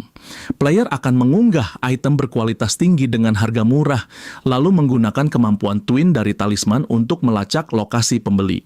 Player pemula yang tidak mengetahui trik ini biasanya membeli barang murah begitu saja, lalu dilacak, dirampok, atau dibunuh. Si pria bertanya-tanya, apakah Phantom benar-benar akan tertipu semudah itu? Jika Randolph adalah Phantom, ia pasti mengetahui setiap opsi talisman yang ada di dalam game. Tubuh si wanita bergetar oleh rasa bersemangat. Ia merasa metode phishing mungkin saja berhasil. Ekspresinya dipenuhi obsesi ketika ia menyebut bahwa meski Phantom pernah gagal, ia tetap melakukan ekspedisi yang luar biasa. Ketegasan dan keberanian seperti itu jelas bukan sesuatu yang normal. Jika Phantom melihat item bagus dengan harga murah di Asian Hall, kemungkinan besar ia akan membelinya tanpa ragu. Baginya, jika para player ingin menantang Phantom, ia mempersilakan. Namun, jika Phantom yang bergerak lebih dulu, mereka sendirilah yang akan mati. Itulah sosok Phantom yang ia kenal. Ia pun memutuskan bahwa ia harus bertemu dengannya dan mengundang Phantom ke guildnya. Rasa penasaran membakar dalam dirinya. Membayangkan seperti apa Phantom sebenarnya. Ia menduga Phantom mungkin seseorang yang luar biasa, mungkin CEO koperasi besar atau bahkan seorang konglomerat. Sementara itu, di suatu tempat yang tersembunyi pada sebuah geng sepi, seorang pria memandangi pembaharuan data di Hall of Fame. Pada notifikasinya tercatat bahwa hak player massacre atas main quest kedua telah dicabut dan partisipasinya dalam Secret Action Hall juga dihapus sepenuhnya. Meski menerima pemberitahuan itu, fokusnya tetap tertuju pada satu nama saja, Randolph. Ia bertanya-tanya tentang kelas macam apa yang mampu menghasilkan poin sebanyak itu. Ia menutup status window dan menyadari bahwa untuk sementara waktu tidak bisa mengakses Secret Aeon Hall. Namun baginya hal itu sama sekali tidak penting. Selama ia terus memburu dan membunuh para pemain papan atas, posisinya akan kembali naik. Di sepanjang gang sempit itu, mayat-mayat terbujur kaku. Darah menggenang tebal dan mengalir perlahan menebarkan aroma besi yang menusuk. Sorotan kembali bergeser kepada Randall dan Isabella yang masih menunggangi Dramut. Notifikasi baru muncul menyampaikan bahwa subquest penjelajahan Sanctuary telah selesai. Randolph menerima achievement Conqueror of Sanctuary karena berhasil mencapai rasio eksplorasi 100% dan menjadi pemain pertama yang mencapainya. Ia juga memperoleh Teleport Book, sebuah kitab sihir yang memungkinkan pemain berpindah ke lokasi manapun yang telah dijelajahi sebelumnya. Wajah Randolph tampak begitu puas. Baginya, perjalanan kembali ini terasa jauh lebih praktis dan tidak seburuk perkiraannya. Ibarat sekali dayung, dua pulau terlampaui. Notifikasi berikutnya menandakan bahwa levelnya telah naik. Ia menghela nafas lega. Meski harus mengakui bahwa pertumbuhan levelnya jauh lebih lambat dibandingkan pemain lain. Ia memahami bahwa semakin banyak talent yang dimilikinya, semakin besar yang dibutuhkan. Bahkan mungkin 10 kali lipat dari jumlah normal. Namun karena statistiknya berkembang pesat berkat hal itu, ia tidak memiliki alasan untuk mengeluh. Yang paling penting baginya adalah 2 item luar biasa langka yang ia dapatkan sebagai hadiah main quest. Hadiah yang terlalu berharga untuk levelnya saat ini. Isabella tampak kebingungan melihat sikap Rand yang benar-benar girang. Rendiri masih membayangkan salah satu hadiah itemnya Shadow Glock, jubah yang memungkinkan penggunanya menghilang dari pandangan layaknya skill steal yang diberikan secara cuma-cuma. Dramut tampak merasakan sesuatu di depan sana. Ia menangkap kehadiran orang-orang yang memasuki wilayah itu, lalu memberitahu random bahwa ia mendeteksi penyusup di dalam Sanctuary. Isabella menyadari bahwa para penyusup itu pasti merupakan pasukan yang dikirim oleh Sang Ratu. Randall tidak terlihat terkejut. Ia memahami bahwa waktu mereka berdua di dalam Sanctuary sudah cukup lama. Isabella kemudian bertanya, apa yang akan dilakukan Randolph sekarang? Menurutnya, meski Sang Ratu tidak akan datang langsung, jumlah pasukannya pasti sangat banyak. Bahkan dengan Mountain Guardian sekalipun, ia meragukan kemampuan Guardian itu untuk menyingkirkan seluruh pasukan yang datang.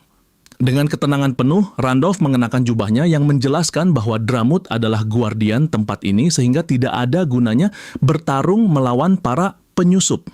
Isabella langsung memahami maksud Randolph. Randolph kemudian bergerak ke arah lain menyerahkan sisanya kepada Dramut.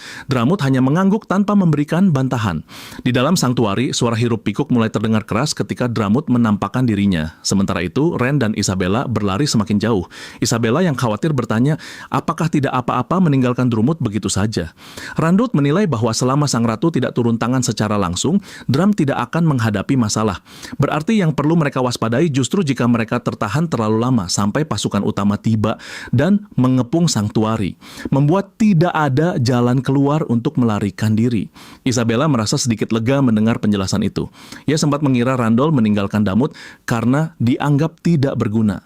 Randall menanggapi bahwa Mountain Guardian tidak dapat meninggalkan Sanctuary, sehingga hanya mereka berdua yang memiliki peluang untuk kabur. Mereka terus melangkah cepat, sementara pikiran Randall terus berputar. Untuk keluar dari wilayah ini, ia harus menggunakan Warp Gate yang berada di ujung gurun sana. Ia telah mematahkan kutukan Isabella dengan Blazing of the Stars, sehingga penggunaan Warp Gate tidak akan menjadi masalah lagi. Namun persoalan sebenarnya adalah waktu yang dibutuhkan agar gerbang itu siap digunakan. Tak lama kemudian, mereka tiba di lokasi Warp Gate. Isabella tampak bingung mengapa mereka menuju tempat itu. Randolph menjelaskan bahwa begitu mereka melewati gerbang tersebut, mereka akan berada di luar gurun. Namun gerbang itu membutuhkan waktu sebelum dapat diaktifkan sepenuhnya. Isabella yang penasaran menanyakan berapa lama waktu yang dibutuhkan agar gerbang itu aktif. Randolph menjelaskan bahwa seperti yang terlihat sekarang, tidak ada tempat untuk bersembunyi di gurun ini. Menurutnya akan ideal jika seluruh pasukan pengajar masuk langsung ke Sanctuary. Tetapi kemungkinan besar pasukan itu akan segera melacak keberadaan mereka berdua. Namun dengan derambut yang menghalau para pengajar, hingga saat mereka menyadari bahwa Randolph dan Isabella telah meninggalkan Sanctuary, keduanya akan memperoleh sedikit waktu. Randolph kemudian menyampaikan kepada Isabella bahwa selama waktu itu berjalan, ia harus berkomunikasi dengan para bintang. Dalam benaknya, Randolph menyadari bahwa tempat ia berada saat ini sangatlah penting. Namun, ia juga perlu memeriksa kondisi dunia nyata. Ia tidak bisa selamanya berada dalam keadaan lockout. Setelah mempertimbangkan semuanya, Randolph bertanya pada Isabella, apakah dirinya dapat mempercayainya. Isabella menggenggam pisaunya erat, menyatakan tanpa sedikit pun keraguan bahwa ia akan melindungi Randolph. Randolph kemudian duduk bersila di depan gerbang. Sementara Isabella berada beberapa meter di depannya, siap menghadang siapapun yang mendekat. Proses lockout pun telah komplit. Randolph kembali ke tubuhnya di dunia nyata terbaring di atas kasur. Ia langsung terbangun dengan nafas terengah. Masih belum terbiasa dengan sensasi kembali ke tubuh aslinya. Setelah menggunakan tubuh Randolph di Pangenia, ia meraih ponselnya dan memeriksa kondisi terkini. Tidak ada berita genting ataupun peringatan bencana yang berarti monster masih belum muncul. Ia memahami bahwa dunia nyata dan Pangenia sedang menyatu sedikit demi sedikit. Itu sudah pasti. Namun masih terlalu banyak hal yang belum ia ketahui. Segera akan muncul lebih banyak monster serta para player yang ada di dunia nyata. Sehingga beban besar dalam pikirannya terus bertambah. Ia berencana kembali ke dunia nyata secara periodik untuk mengumpulkan informasi sebanyak mungkin. Ketika sedang memegang ponselnya, tiba-tiba sebuah notifikasi pesan masuk. Pesan itu berasal dari mantan pacarnya, Kim Seon. Kini sorotan beralih ke sebuah kafe. Terlihat Sean sedang berbicara melalui telepon dengan pacar barunya. Suara pacarnya terdengar meminta agar ia tidak memaksanya membeli barang mahal. Pandangan para pengunjung kafe tertuju kepada Seon ketika ia bersuara cukup keras menyebut pacarnya berlagak kaya saat menggodanya. Sesaat sebelum telepon ditutup, Seon menyampaikan bahwa ia akan bertemu seorang temannya. Ketika pacarnya mulai bertanya siapa yang akan ditemuinya, ia buru-buru memutus panggilan dan mengumpat kesal, menyebut pacarnya sebagai bajingan menyebalkan. Dalam pikirannya, ia menggerutu bahwa meskipun Randolph menyedihkan, setidaknya pria itu selalu mendengarkannya. Penyesalan sempat menyelinap mengingat bahwa ia seharusnya bertahan sedikit lebih lama dengan Randolph. Namun, ia segera menolak kesadaran itu. Jika saja Randolph memiliki banyak uang, ia tidak akan memutuskannya. Saat ia termenung, Randolph tiba di kafe dan memanggilnya. Senyum lebar muncul di wajah Seon dan dengan nada menggoda ia menunjukkan keterkejutannya karena Randolph datang lebih awal. Randolph dengan datar menanyakan alasan Seon tiba-tiba memanggilnya, tetapi Sean memintanya duduk terlebih dahulu dan berbicara santai. Seon menyampaikan bahwa dirinya merasa aura Randolph telah berubah. Tubuh Randolph terlihat lebih kekar dibanding sebelumnya. Tanpa berbasa-basi, Randolph langsung menanyakan apa yang sebenarnya Seon inginkan karena ia tidak bisa berada di sini terlalu lama. Melihat sikap yang lebih dingin itu, Seon merasa Randolph tidak bersikap seperti biasanya. Ia menyampaikan bahwa masih ada beberapa hal yang tidak berubah. Dengan senyum menggoda, ia menegaskan bahwa Randolph selalu datang setiap kali ia memanggilnya, bahkan hingga sekarang. Baginya itu adalah hal yang paling ia sukai dari Randolph. Ia mengakui bahwa setelah putus, ia menyadari betapa baiknya Randolph selama ini dan menyesali segala perlakuannya. Setelah itu, ia menanyakan apakah Randolph juga merindukannya. Randolph hanya terdiam. Pikirannya justru tertuju pada tulisan kecil di meja yang meminta setiap pengunjung memesan 1 minuman per orang. Ia mempertanyakan dalam hati mengapa ia dipanggil ke sini. Namun bahkan tidak dibelikan minuman. Setelah memikirkan hal itu, ia bangkit dari kursi.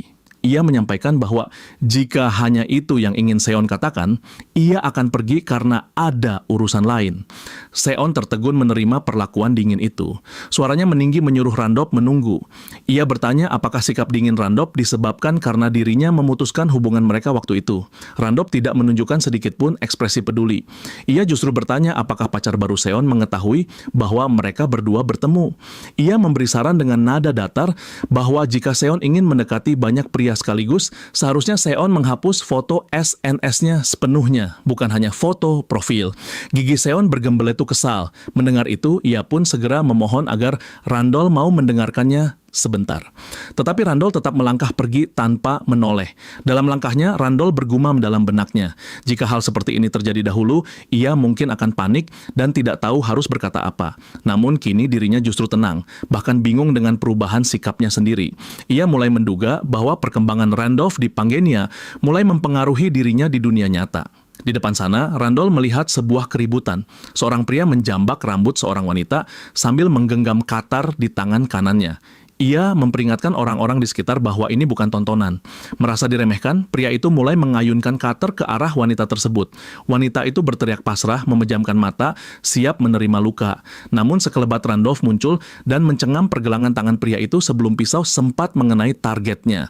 Wanita tersebut menoleh dalam keterkejutan, mencoba melihat sosok yang menolongnya. Dengan tatapan dingin, Randolph memperingatkan pria itu. "Hentikan, dasar bajingan." Dengan tangan gemetaran, pria itu berusaha melepaskan diri dari cengkeraman Randolph. Pria itu mengerang kesakitan, memohon agar Randolph berhenti karena pergelangan tangannya terasa seperti akan patah. Randolph menatapnya dengan wajah datar bergumam dalam benahnya. Meski ia belum menggunakan broken piece of golden skill, ia masih yakin mampu menghancurkan pergelangan tangan pria itu dengan mudah. Ia benar-benar menyadari bahwa ini bukan ilusi, tubuh aslinya kini telah berubah. Randolph melemparkan pria itu ke belakang layaknya sampah. Kemudian menanyai keadaan wanita yang ditolongnya dengan wajah menahan air mata. Wanita itu menyampaikan rasa terima kasihnya, mengaku bingung bagaimana harus membalas kebaikan Randolph. Alih-alih menjawab, Randolph menatapnya lekat-lekat seakan mengenali sosok wanita itu. Wanita itu semakin bingung mempertanyakan alasan pandangan tersebut.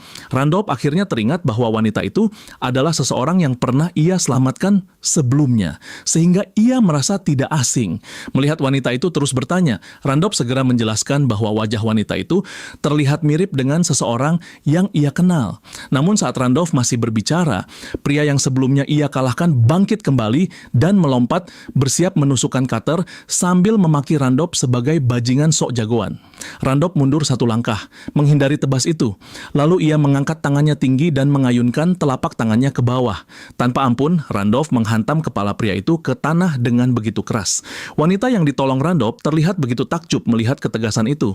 Sementara Randolph masih memastikan bahwa pria tersebut benar-benar tidak berdaya. Sesaat kemudian polisi telah tiba dan menangkap pria jahat itu. Setelahnya polisi langsung mendatangi Randolph dan meminta agar Randolph ikut ke kantor. Randolph terkejut dengan permintaan mendadak tersebut.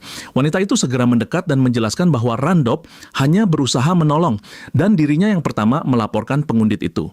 Polisi menegaskan bahwa tindakan Randolph tetap tergolong kekerasan sehingga ia harus ikut ke kantor polisi untuk pemeriksaan lebih lanjut. Si wanita itu menaikkan nada suaranya menegaskan bahwa pria jahat tersebut membawa pisau. Sehingga sudah sewajarnya Randolph harus bergerak untuk membela diri.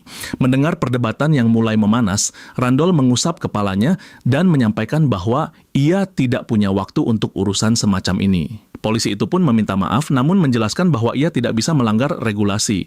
Wanita itu langsung menyela kembali bertanya, apakah polisi tersebut akan bertanggung jawab jika Randolph ikut ke kantor polisi sebagai saksi mata. Tetapi justru terlibat masalah. Ia kemudian menyodorkan kartu namanya, memperkenalkan diri sebagai Kim Hana, wartawan dari JK Broadcasting.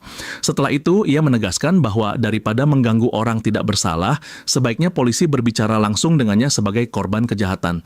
Nada suaranya terdengar mengancam, mempertanyakan apakah polisi tersebut mau kalau kasus ini dipublikasikan secara luas. Kedua polisi itu mulai berdiskusi menyebut bahwa CK Broadcasting adalah salah satu jaringan penyiaran besar dan justru mereka membutuhkan dukungan wanita itu.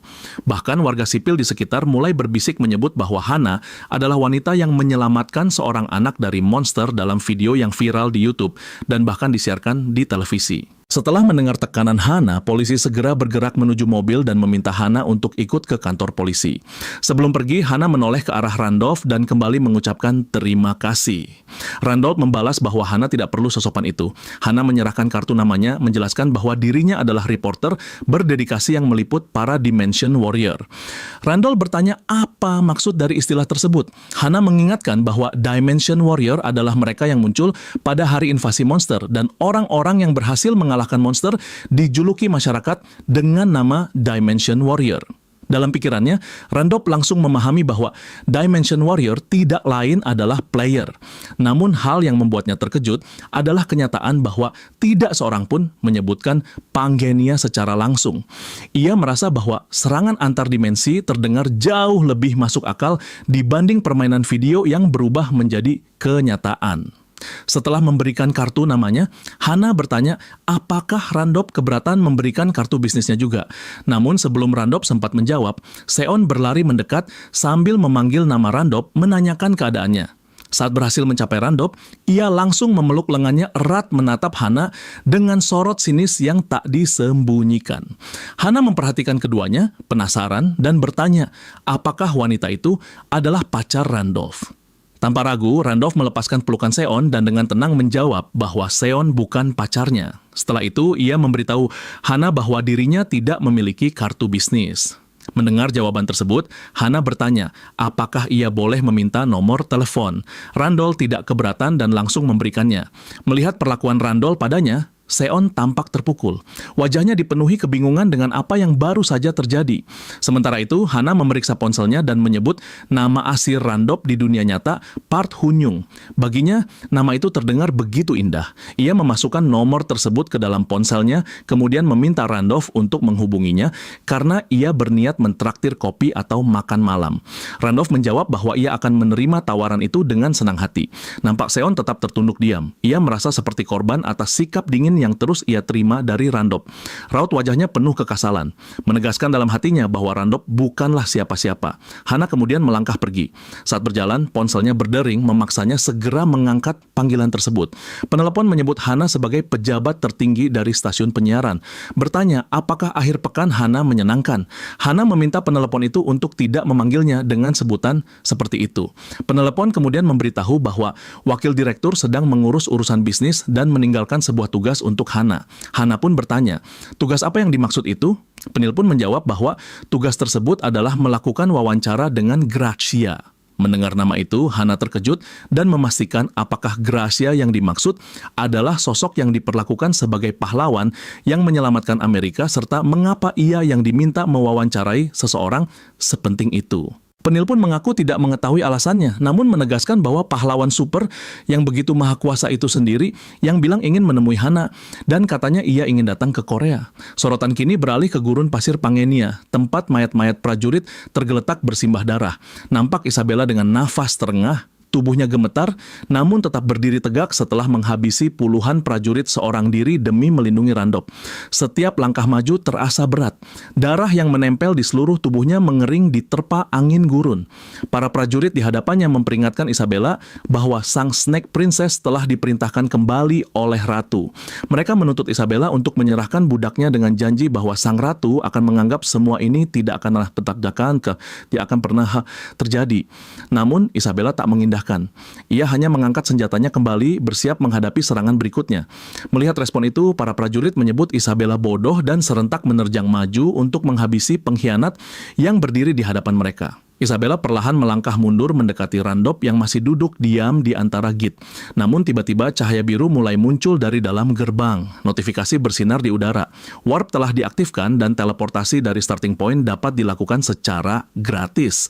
Melihat gerbang teleportasi aktif, para prajurit berseru bahwa waktu mereka hampir habis dan mereka harus bergerak cepat. Sementara itu, Isabella yang mulai pasrah tiba-tiba merasakan sebuah genggaman hangat meraih tangannya dari belakang. Randolph telah kembali berdiri di sisinya lalu mengulurkan tangan ke arah prajurit yang mendekat. Ia memuji Isabella karena telah bertahan sangat baik. Isabella bertanya dengan nafas terputus-putus, apakah Randolph telah selesai berkomunikasi dengan para bintang?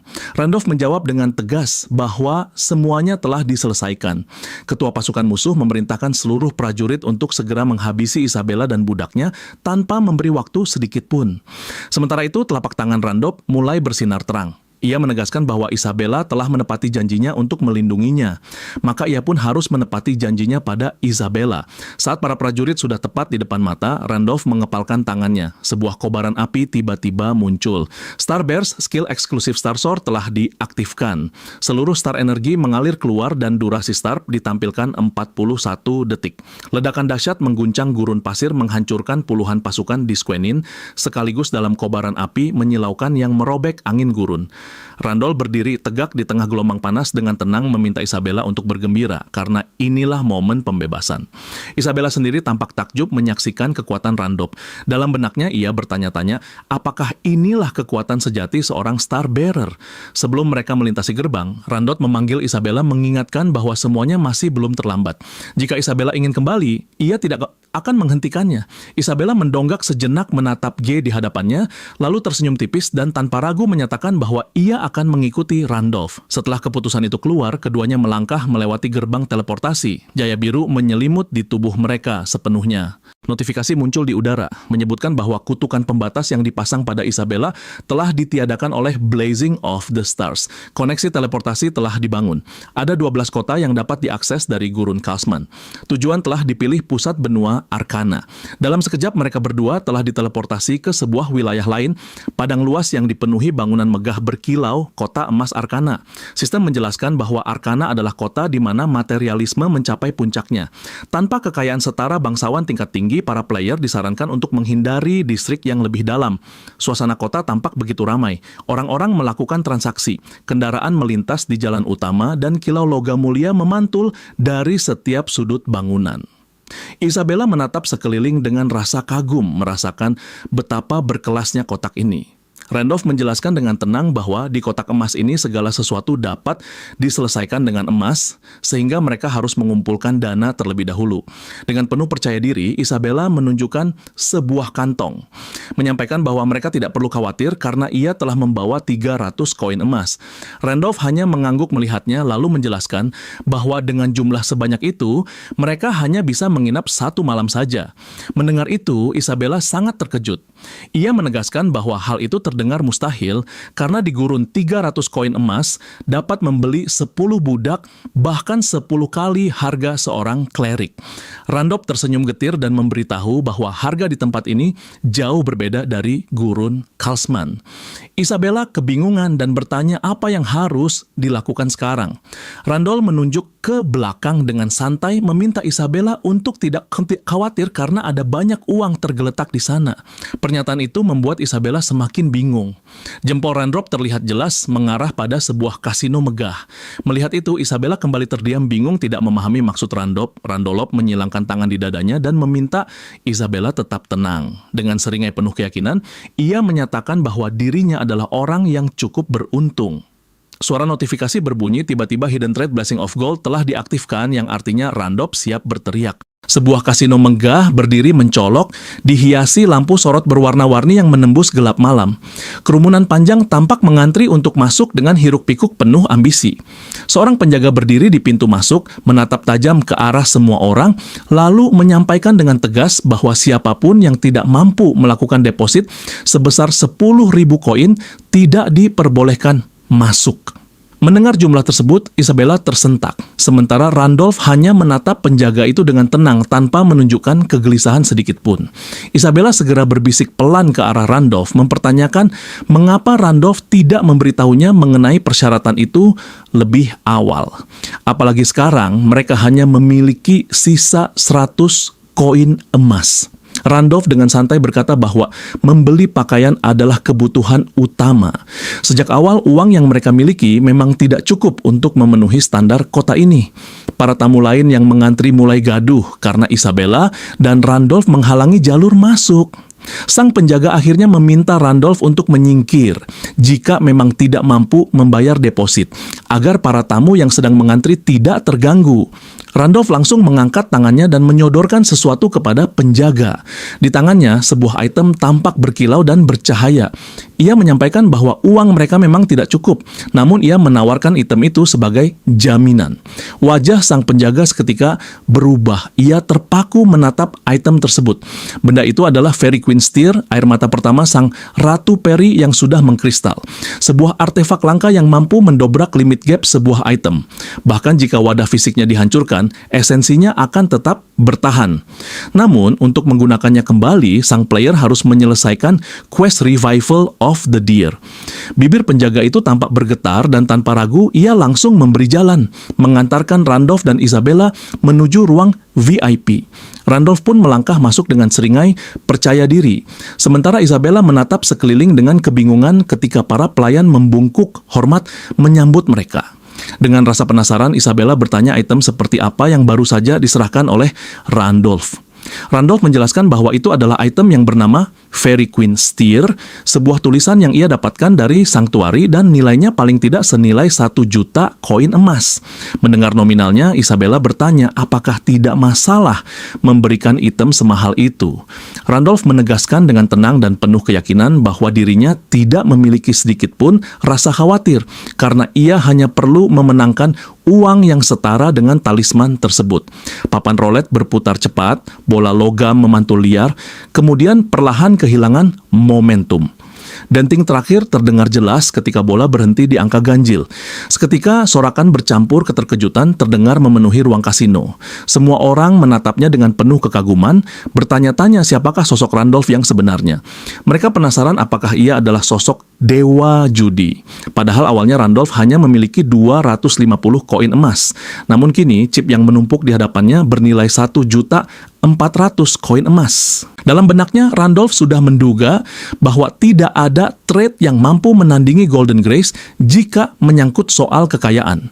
Isabella langsung kegirangan dan berkata bahwa sekarang mereka benar-benar menjadi kaya.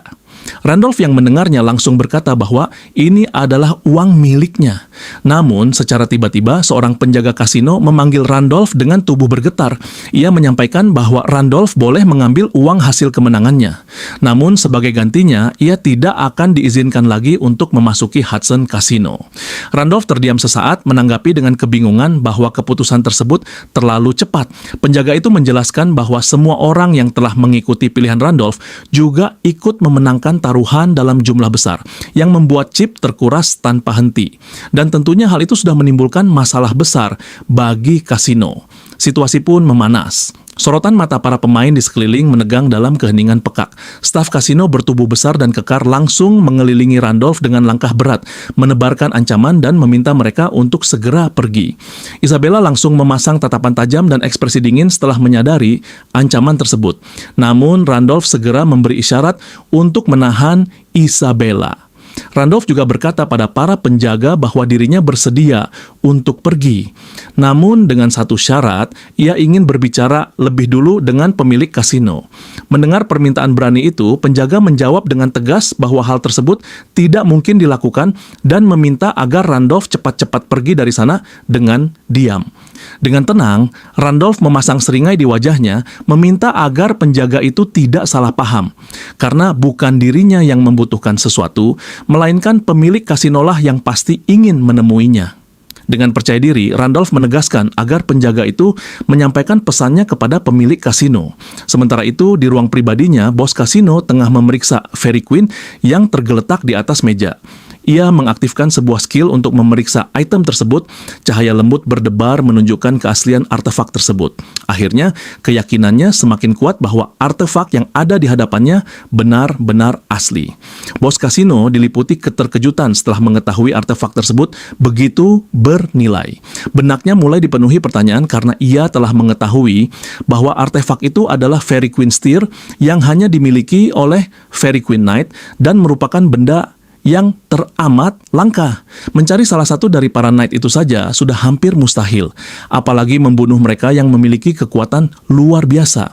Item tersebut seharusnya tidak mungkin ditemukan dengan mudah, bahkan dirinya sendiri belum pernah mendapatkannya karena tidak ada satupun yang berhasil menjualnya di pasaran.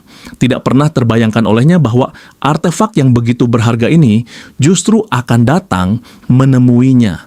Ketika ia masih terhanyut dalam pikirannya, suara ketukan pintu terdengar. Seseorang dari luar menyampaikan bahwa tamu yang meninggalkan talisman itu ingin bertemu. Penjaga juga menambahkan bahwa tamu itu begitu yakin bahwa sang tuan, yaitu Hudson, pasti ingin menemuinya sendiri. Mendengar hal itu, Hudson begitu terkejut. Bibirnya melengkung membentuk senyum tipis, lalu ia memerintahkan pelayannya agar membawa tamu tersebut masuk dan memilih mengajaknya berbicara dengan tenang sambil minum teh. Akhirnya Randolph pun masuk dan duduk dengan percaya diri, sementara Isabella tetap berdiri di belakangnya. Hudson mengamati dalam diam, mempertanyakan apakah pria yang terlihat biasa saja ini benar-benar orang yang telah meninggalkan Fairy Queen Steer. Di matanya, Randolph sama sekali tidak terlihat memiliki kekuatan yang sebanding untuk mendapatkan item tersebut. Hudson akhirnya membuka percakapan. Ia mempertanyakan maksud dari bawahannya yang melapor karena Randolph mengatakan bahwa Hudson lah yang ingin menemuinya. Randolph merespons dengan tenang, menyampaikan bahwa pesannya sederhana. Ia mengetahui bahwa Hudson pasti ingin bertemu dengannya.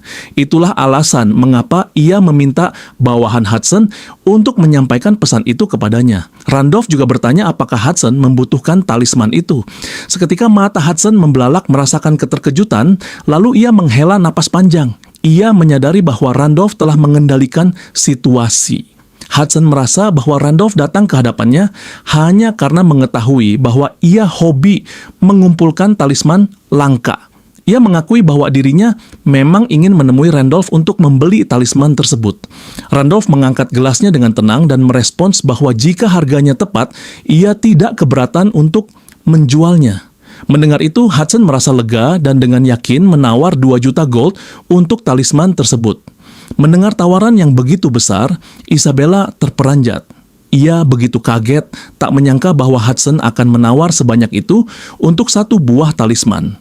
Namun yang lebih mengejutkan, Randolph berkata dengan tegas bahwa ia akan menjualnya seharga 20 juta gold. Hudson dengan tenang menanggapi bahwa 20 juta emas itu bisa digunakan untuk membeli sebuah mansion mewah di tengah kota Arkana. Meskipun talisman ini langka, kegunaannya hanya untuk menempa senjata. Ia kembali mempertanyakan apakah Randolph benar-benar yakin bahwa talisman tersebut layak dihargai setinggi itu. Randolph dengan yakin menjawab bahwa bagi dirinya memang tidak, namun bagi Hudson tentu saja iya. Hudson segera menjelaskan bahwa dirinya tidak bisa membayar sebesar itu hanya untuk sebuah benda koleksi. Randolph memotong dengan berkata bahwa alasan itu akan berguna jika benda tersebut hanya digunakan sebagai koleksi. Karena kenyataannya, Fairy Queen Steer bukanlah sekadar benda koleksi bagi Hudson, melainkan tiket masuk ke Dewan Kota. Hudson terdiam sejenak, tubuhnya sedikit menegang ketika mencerna informasi tersebut. Randolph melanjutkan bahwa ia tahu betul syarat masuk ke Dewan Kota adalah mencapai level 10, dan Hudson harus mencapainya dengan kekuatannya sendiri. Bagi orang seperti Hudson, hal itu mustahil dicapai. Itulah sebabnya Hudson membutuhkan item yang bisa menghapus syarat minimum pada perlengkapan dan hanya Fairy Queen Steer yang dapat melakukannya. Randolph menegaskan bahwa Hudson memerlukan perlengkapan mahal tingkat tinggi untuk menutupi kelemahannya dalam pertempuran. Suasana sempat hening untuk sesaat, namun Randolph kembali menebak jika alasan Hudson ingin masuk ke Dewan Kota tidak lain untuk mendapatkan pengakuan dari keluarga tunangannya. Mendengar ucapan Randolph, mata Hudson langsung melebar merasakan keterkejutan. Randolph hanya menyipitkan mata. Dalam benaknya, ia bergumam mengenai Serengeti. Serengeti adalah putri tunggal Marquess Weir dari Kerajaan Valan. Ia dikenal sebagai White Knight yang memimpin 500 prajurit dan terlibat dalam Demon Wall Expedition bersama Wilhelm. Demi menyelamatkan Wilhelm, Serengeti bahkan rela mengorbankan kedua kakinya kepada Demon King. Pada saat itu, Randolph mengira jika tindakan Serengeti hanyalah sebuah event biasa, karena sebelum dirinya memasuki dunia Pangenia, ia menganggap semua itu hanyalah alur dalam game. Namun, setelah Wilhelm mati dan dirinya ditarik masuk ke dalam dunia nyata Pangenia, ia mulai menyadari sesuatu yang jauh lebih besar, bahwa para NPC yang ia temui mungkin saja adalah para player lain yang sama-sama terjebak. Ingatan itu kembali muncul dengan tajam. Pada saat itu, Serengeti menunjukkan sebuah liontin dan meninggalkan sebuah pesan. Apabila dirinya gugur dalam ekspedisi, ia meminta Randolph menyerahkan liontin itu pada tunangannya. Randolph yang pada waktu itu hanya bisa duduk di depan komputer, hanya bisa merasakan kebingungan ketika menerima item tersebut. Serengeti Necklace, sebuah liontin berharga yang berisi foto Serengeti dan tunangannya, yaitu Hudson. Dalam benaknya, ia sempat bertanya-tanya apakah game ini memang memiliki sistem seperti itu. Pada pengaturan karakter yang ia ketahui sebelumnya, Serengeti tidak pernah bertunangan. Ada sesuatu yang mengubah karakteristiknya, lalu ia mulai paham bahwa alasan Serengeti mau menerima pertunangan itu tidak lain karena pengaruh Hudson, yang ia duga sebagai player lain yang memasuki dunia ini lebih dulu. Sama seperti dirinya, Hudson yang mendengar penjelasan Randolph tidak mampu menyembunyikan keterkejutannya. Keringat dingin mengalir tipis ketika ia bertanya bagaimana Randolph bisa mengetahuinya, padahal ia sendiri tidak pernah mengungkapkan hal itu kepada siapapun. Randolph tidak langsung menjawab. Di dalam benaknya, ia mempertimbangkan jika Hudson kemungkinan besar adalah player yang telah hidup di dunia ini jauh lebih lama, dan ia berniat menggali informasi sebanyak mungkin dari bos kasino tersebut. Setelah menimbang semuanya, Randolph kemudian mengangkat jari telunjuknya perlahan ke arah langit, menegaskan bahwa ia tidak pernah mengetahui kebenaran itu sendiri. Namun ia mendengarnya, dan sang bintanglah yang memberitahukan semuanya kepadanya. Hudson kembali tersentak, memperlihatkan keterkejutannya setelah mengetahui jika Randolph adalah seorang star bearer. Randolph juga menyampaikan jika ia tidak akan memaksa Hudson untuk percaya. Namun ia menawarkan sebuah bantuan, menjelaskan jika Hudson menerima satu syarat darinya, maka Hudson tidak perlu membayar 1 gol pun. Wajah Hudson mulai berkeringat, disertai matanya yang terbuka lebar. Ia bertanya syarat apa itu. Randolph menjawab jika syaratnya sederhana. Ia meminta Hudson untuk menceritakan kisah hidupnya kepada sang bintang. Bintang akan menilai kisah itu sebelum memutuskan akan membantunya atau tidak. Namun ucapannya harus tulus karena bintang hanya bersinar pada mereka yang jujur. Hudson menunduk sejenak, mempertimbangkan kembali keputusannya. Sementara Randolph sendiri memandang hening sambil bergumam dalam benaknya bahwa ia memahami betapa sulitnya bagi Hudson untuk mempercayai dirinya. Starbearer bukanlah sosok yang bisa ditemui setiap hari. Permintaan seperti ini pasti akan menimbulkan kecurigaan, dan Hudson mungkin saja mengira bahwa dirinya adalah seorang hunter. Hunter sendiri adalah sosok NPC yang memiliki misi untuk memburu para player. Mereka menyebut para player sebagai sinner dan akan membunuh ketika menemukan lokasi target.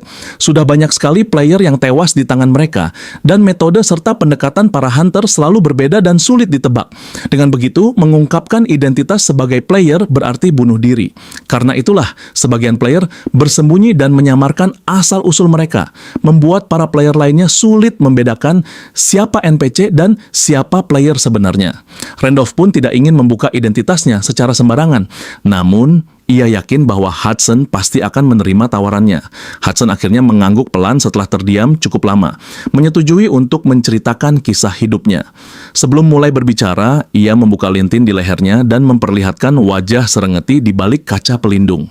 Ia menyampaikan bahwa semua ini harus dimulai dari Serengeti karena semua yang ia lakukan selama ini dilakukan demi wanita itu.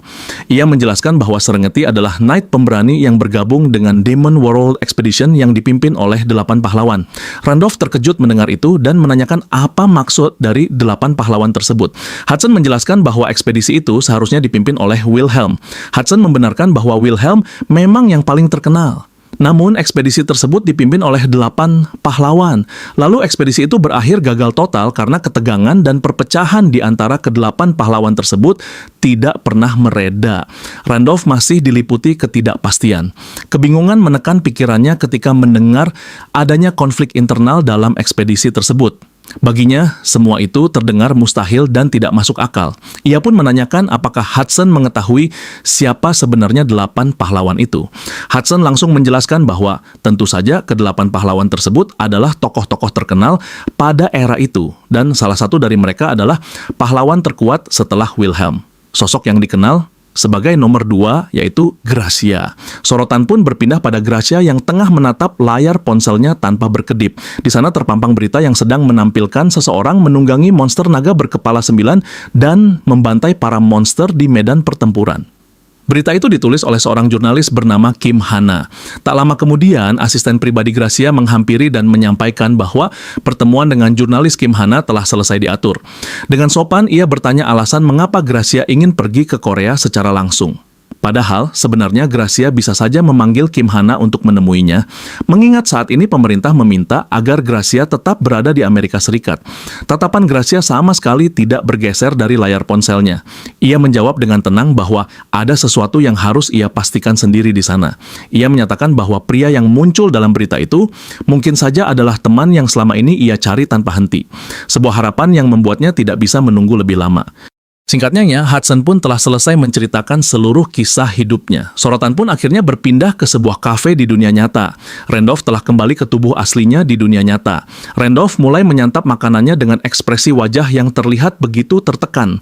Hannah yang menyadari perubahan ekspresi Randolph langsung bertanya apakah ia tidak menyukai makanannya. Mendengar itu, Randolph langsung menunjukkan senyum canggung dan memberitahu Hannah jika dirinya sedang merasa begitu lelah. Dalam benaknya, Randolph mengakui jika rasa lelah ini terjadi karena dirinya sendiri yang sudah meminta Hudson menceritakan seluruh kisah hidupnya. Namun Randolph juga tidak menyangka jika Hudson akan menceritakannya begitu lengkap disertai dengan keluhan dan air mata selama 1 malam penuh. Meskipun begitu, setidaknya Randolph berhasil mendapatkan informasi mengenai sosok-sosok yang disebut 8 pahlawan. Meski sayangnya, cerita yang ia dengar semalaman penuh itu membuatnya harus terlambat 10 menit untuk menemui Hannah. Randolph kemudian bertanya pada Hannah, apakah tempat ini tidak terlalu mahal, mengingat ia makan tanpa mengeluarkan uang. Hannah meminta Randolph untuk tidak khawatir, karena kemarin Randolph sudah menyelamatkannya dari seorang penguntit, dan bagi Hannah, mentraktir Randolph makan saja tidaklah cukup. Randolph menjawab jika itu hanyalah hal yang harus ia lakukan ketika melihat situasi seperti itu. Hannah menegaskan jika tidak semua orang akan mampu berbuat seperti itu, karena hanya yang berani saja yang bisa bertindak demikian. Setelahnya, Hannah tampak memperhatikan seseorang di meja belakang Randolph dengan bingung. Randolph yang melihatnya langsung bertanya, ada apa? Ternyata, di meja belakang terlihat Kim So-yeon yang sedang duduk bersama pacar barunya. Hannah berkata jika wanita yang pernah bersama dengan Randolph ada di sana dan terus saja menatap ke arah mereka. Randolph pun ikut menoleh dan melihat ekspresi So-yeon yang memandangnya dengan kesal. Ia juga menyadari sosok pria yang bersamanya adalah orang yang selalu muncul di media sosial So-yeon, seseorang yang ia ingat sebagai Jung Jin-woo. Hannah segera berbisik dan menyampaikan pada Randolph jika ia merasa tidak nyaman, mereka bisa pindah ke meja lain. Dengan tenang, Randolph meminta Hannah agar tidak mengkhawatirkannya. Dirinya baik-baik saja dan menegaskan jika ia sama sekali tidak memiliki hubungan apapun dengan Kim So-yeon. Namun ketika Randolph hendak melanjutkan santapannya, seorang pria tiba-tiba saja memanggil namanya dari arah belakang. Ternyata, Jin-woo lah yang menghampiri Randolph. Jin-woo langsung menuduh jika Randolph sudah berani mengikuti So-yeon ke tempat tersebut. Ia bahkan menyebut bahwa Randolph tidak hanya mengganggu So-yeon setelah putus, tetapi juga berani menguntitnya. Randolph sontak merasa bingung dengan tuduhan yang diberikan Jin-woo. Jin-woo yang kesal berkata jika So-yeon sendirilah yang sudah menceritakan semuanya. So-yeon berkata jika kemarin Randolph memohon sambil menangis dan menyeretnya ke kafe sebagai bentuk pertemuan terakhir. Randolph jelas semakin bingung karena kenyataannya So-yeon sendirilah yang meminta Randolph untuk menemuinya. Bahkan, So-yeon yang memohon dan menangis agar Randolph mau mendengarkannya.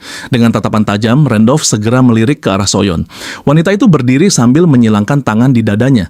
Ia menunjukkan senyum tipis seolah menikmati ketika Randolph berada di situasi yang sulit. Jin-woo kemudian menunjuk Randolph dan melontarkan peringatan keras. Ia menegaskan bahwa jika Randolph berani mendekati So-yeon lagi, ia tidak akan segan menghabisinya. Kim Hannah yang sejak tadi mengamati akhirnya beranjak dari kursinya. Suaranya meninggi menyatakan bahwa dirinya sudah berusaha untuk diam. Tetapi semakin lama mendengar ucapan Jin-woo, ucapannya justru semakin tidak terkendali.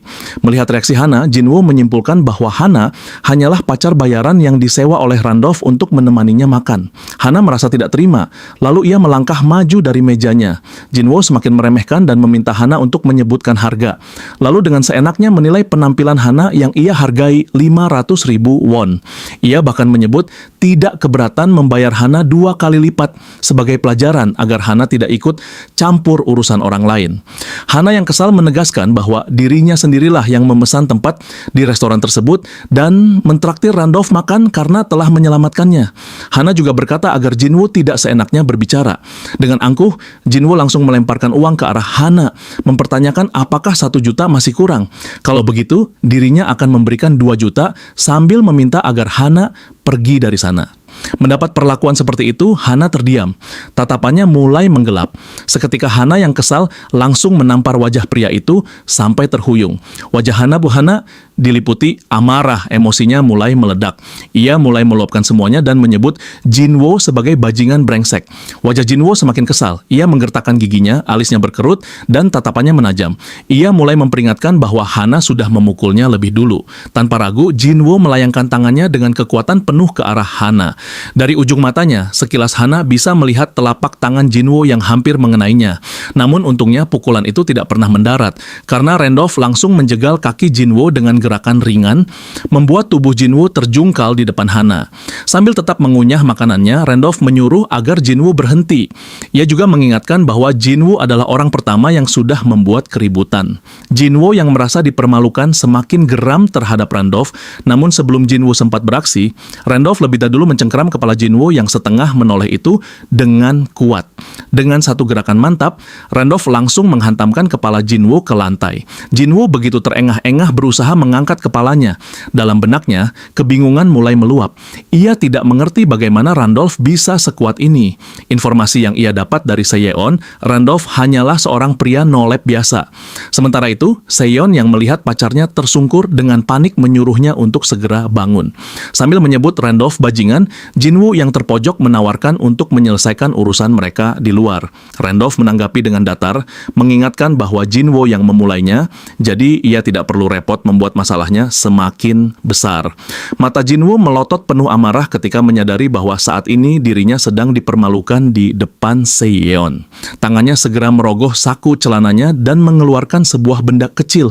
Itu adalah broken piece of golden scale. Jinwoo menekan item tersebut.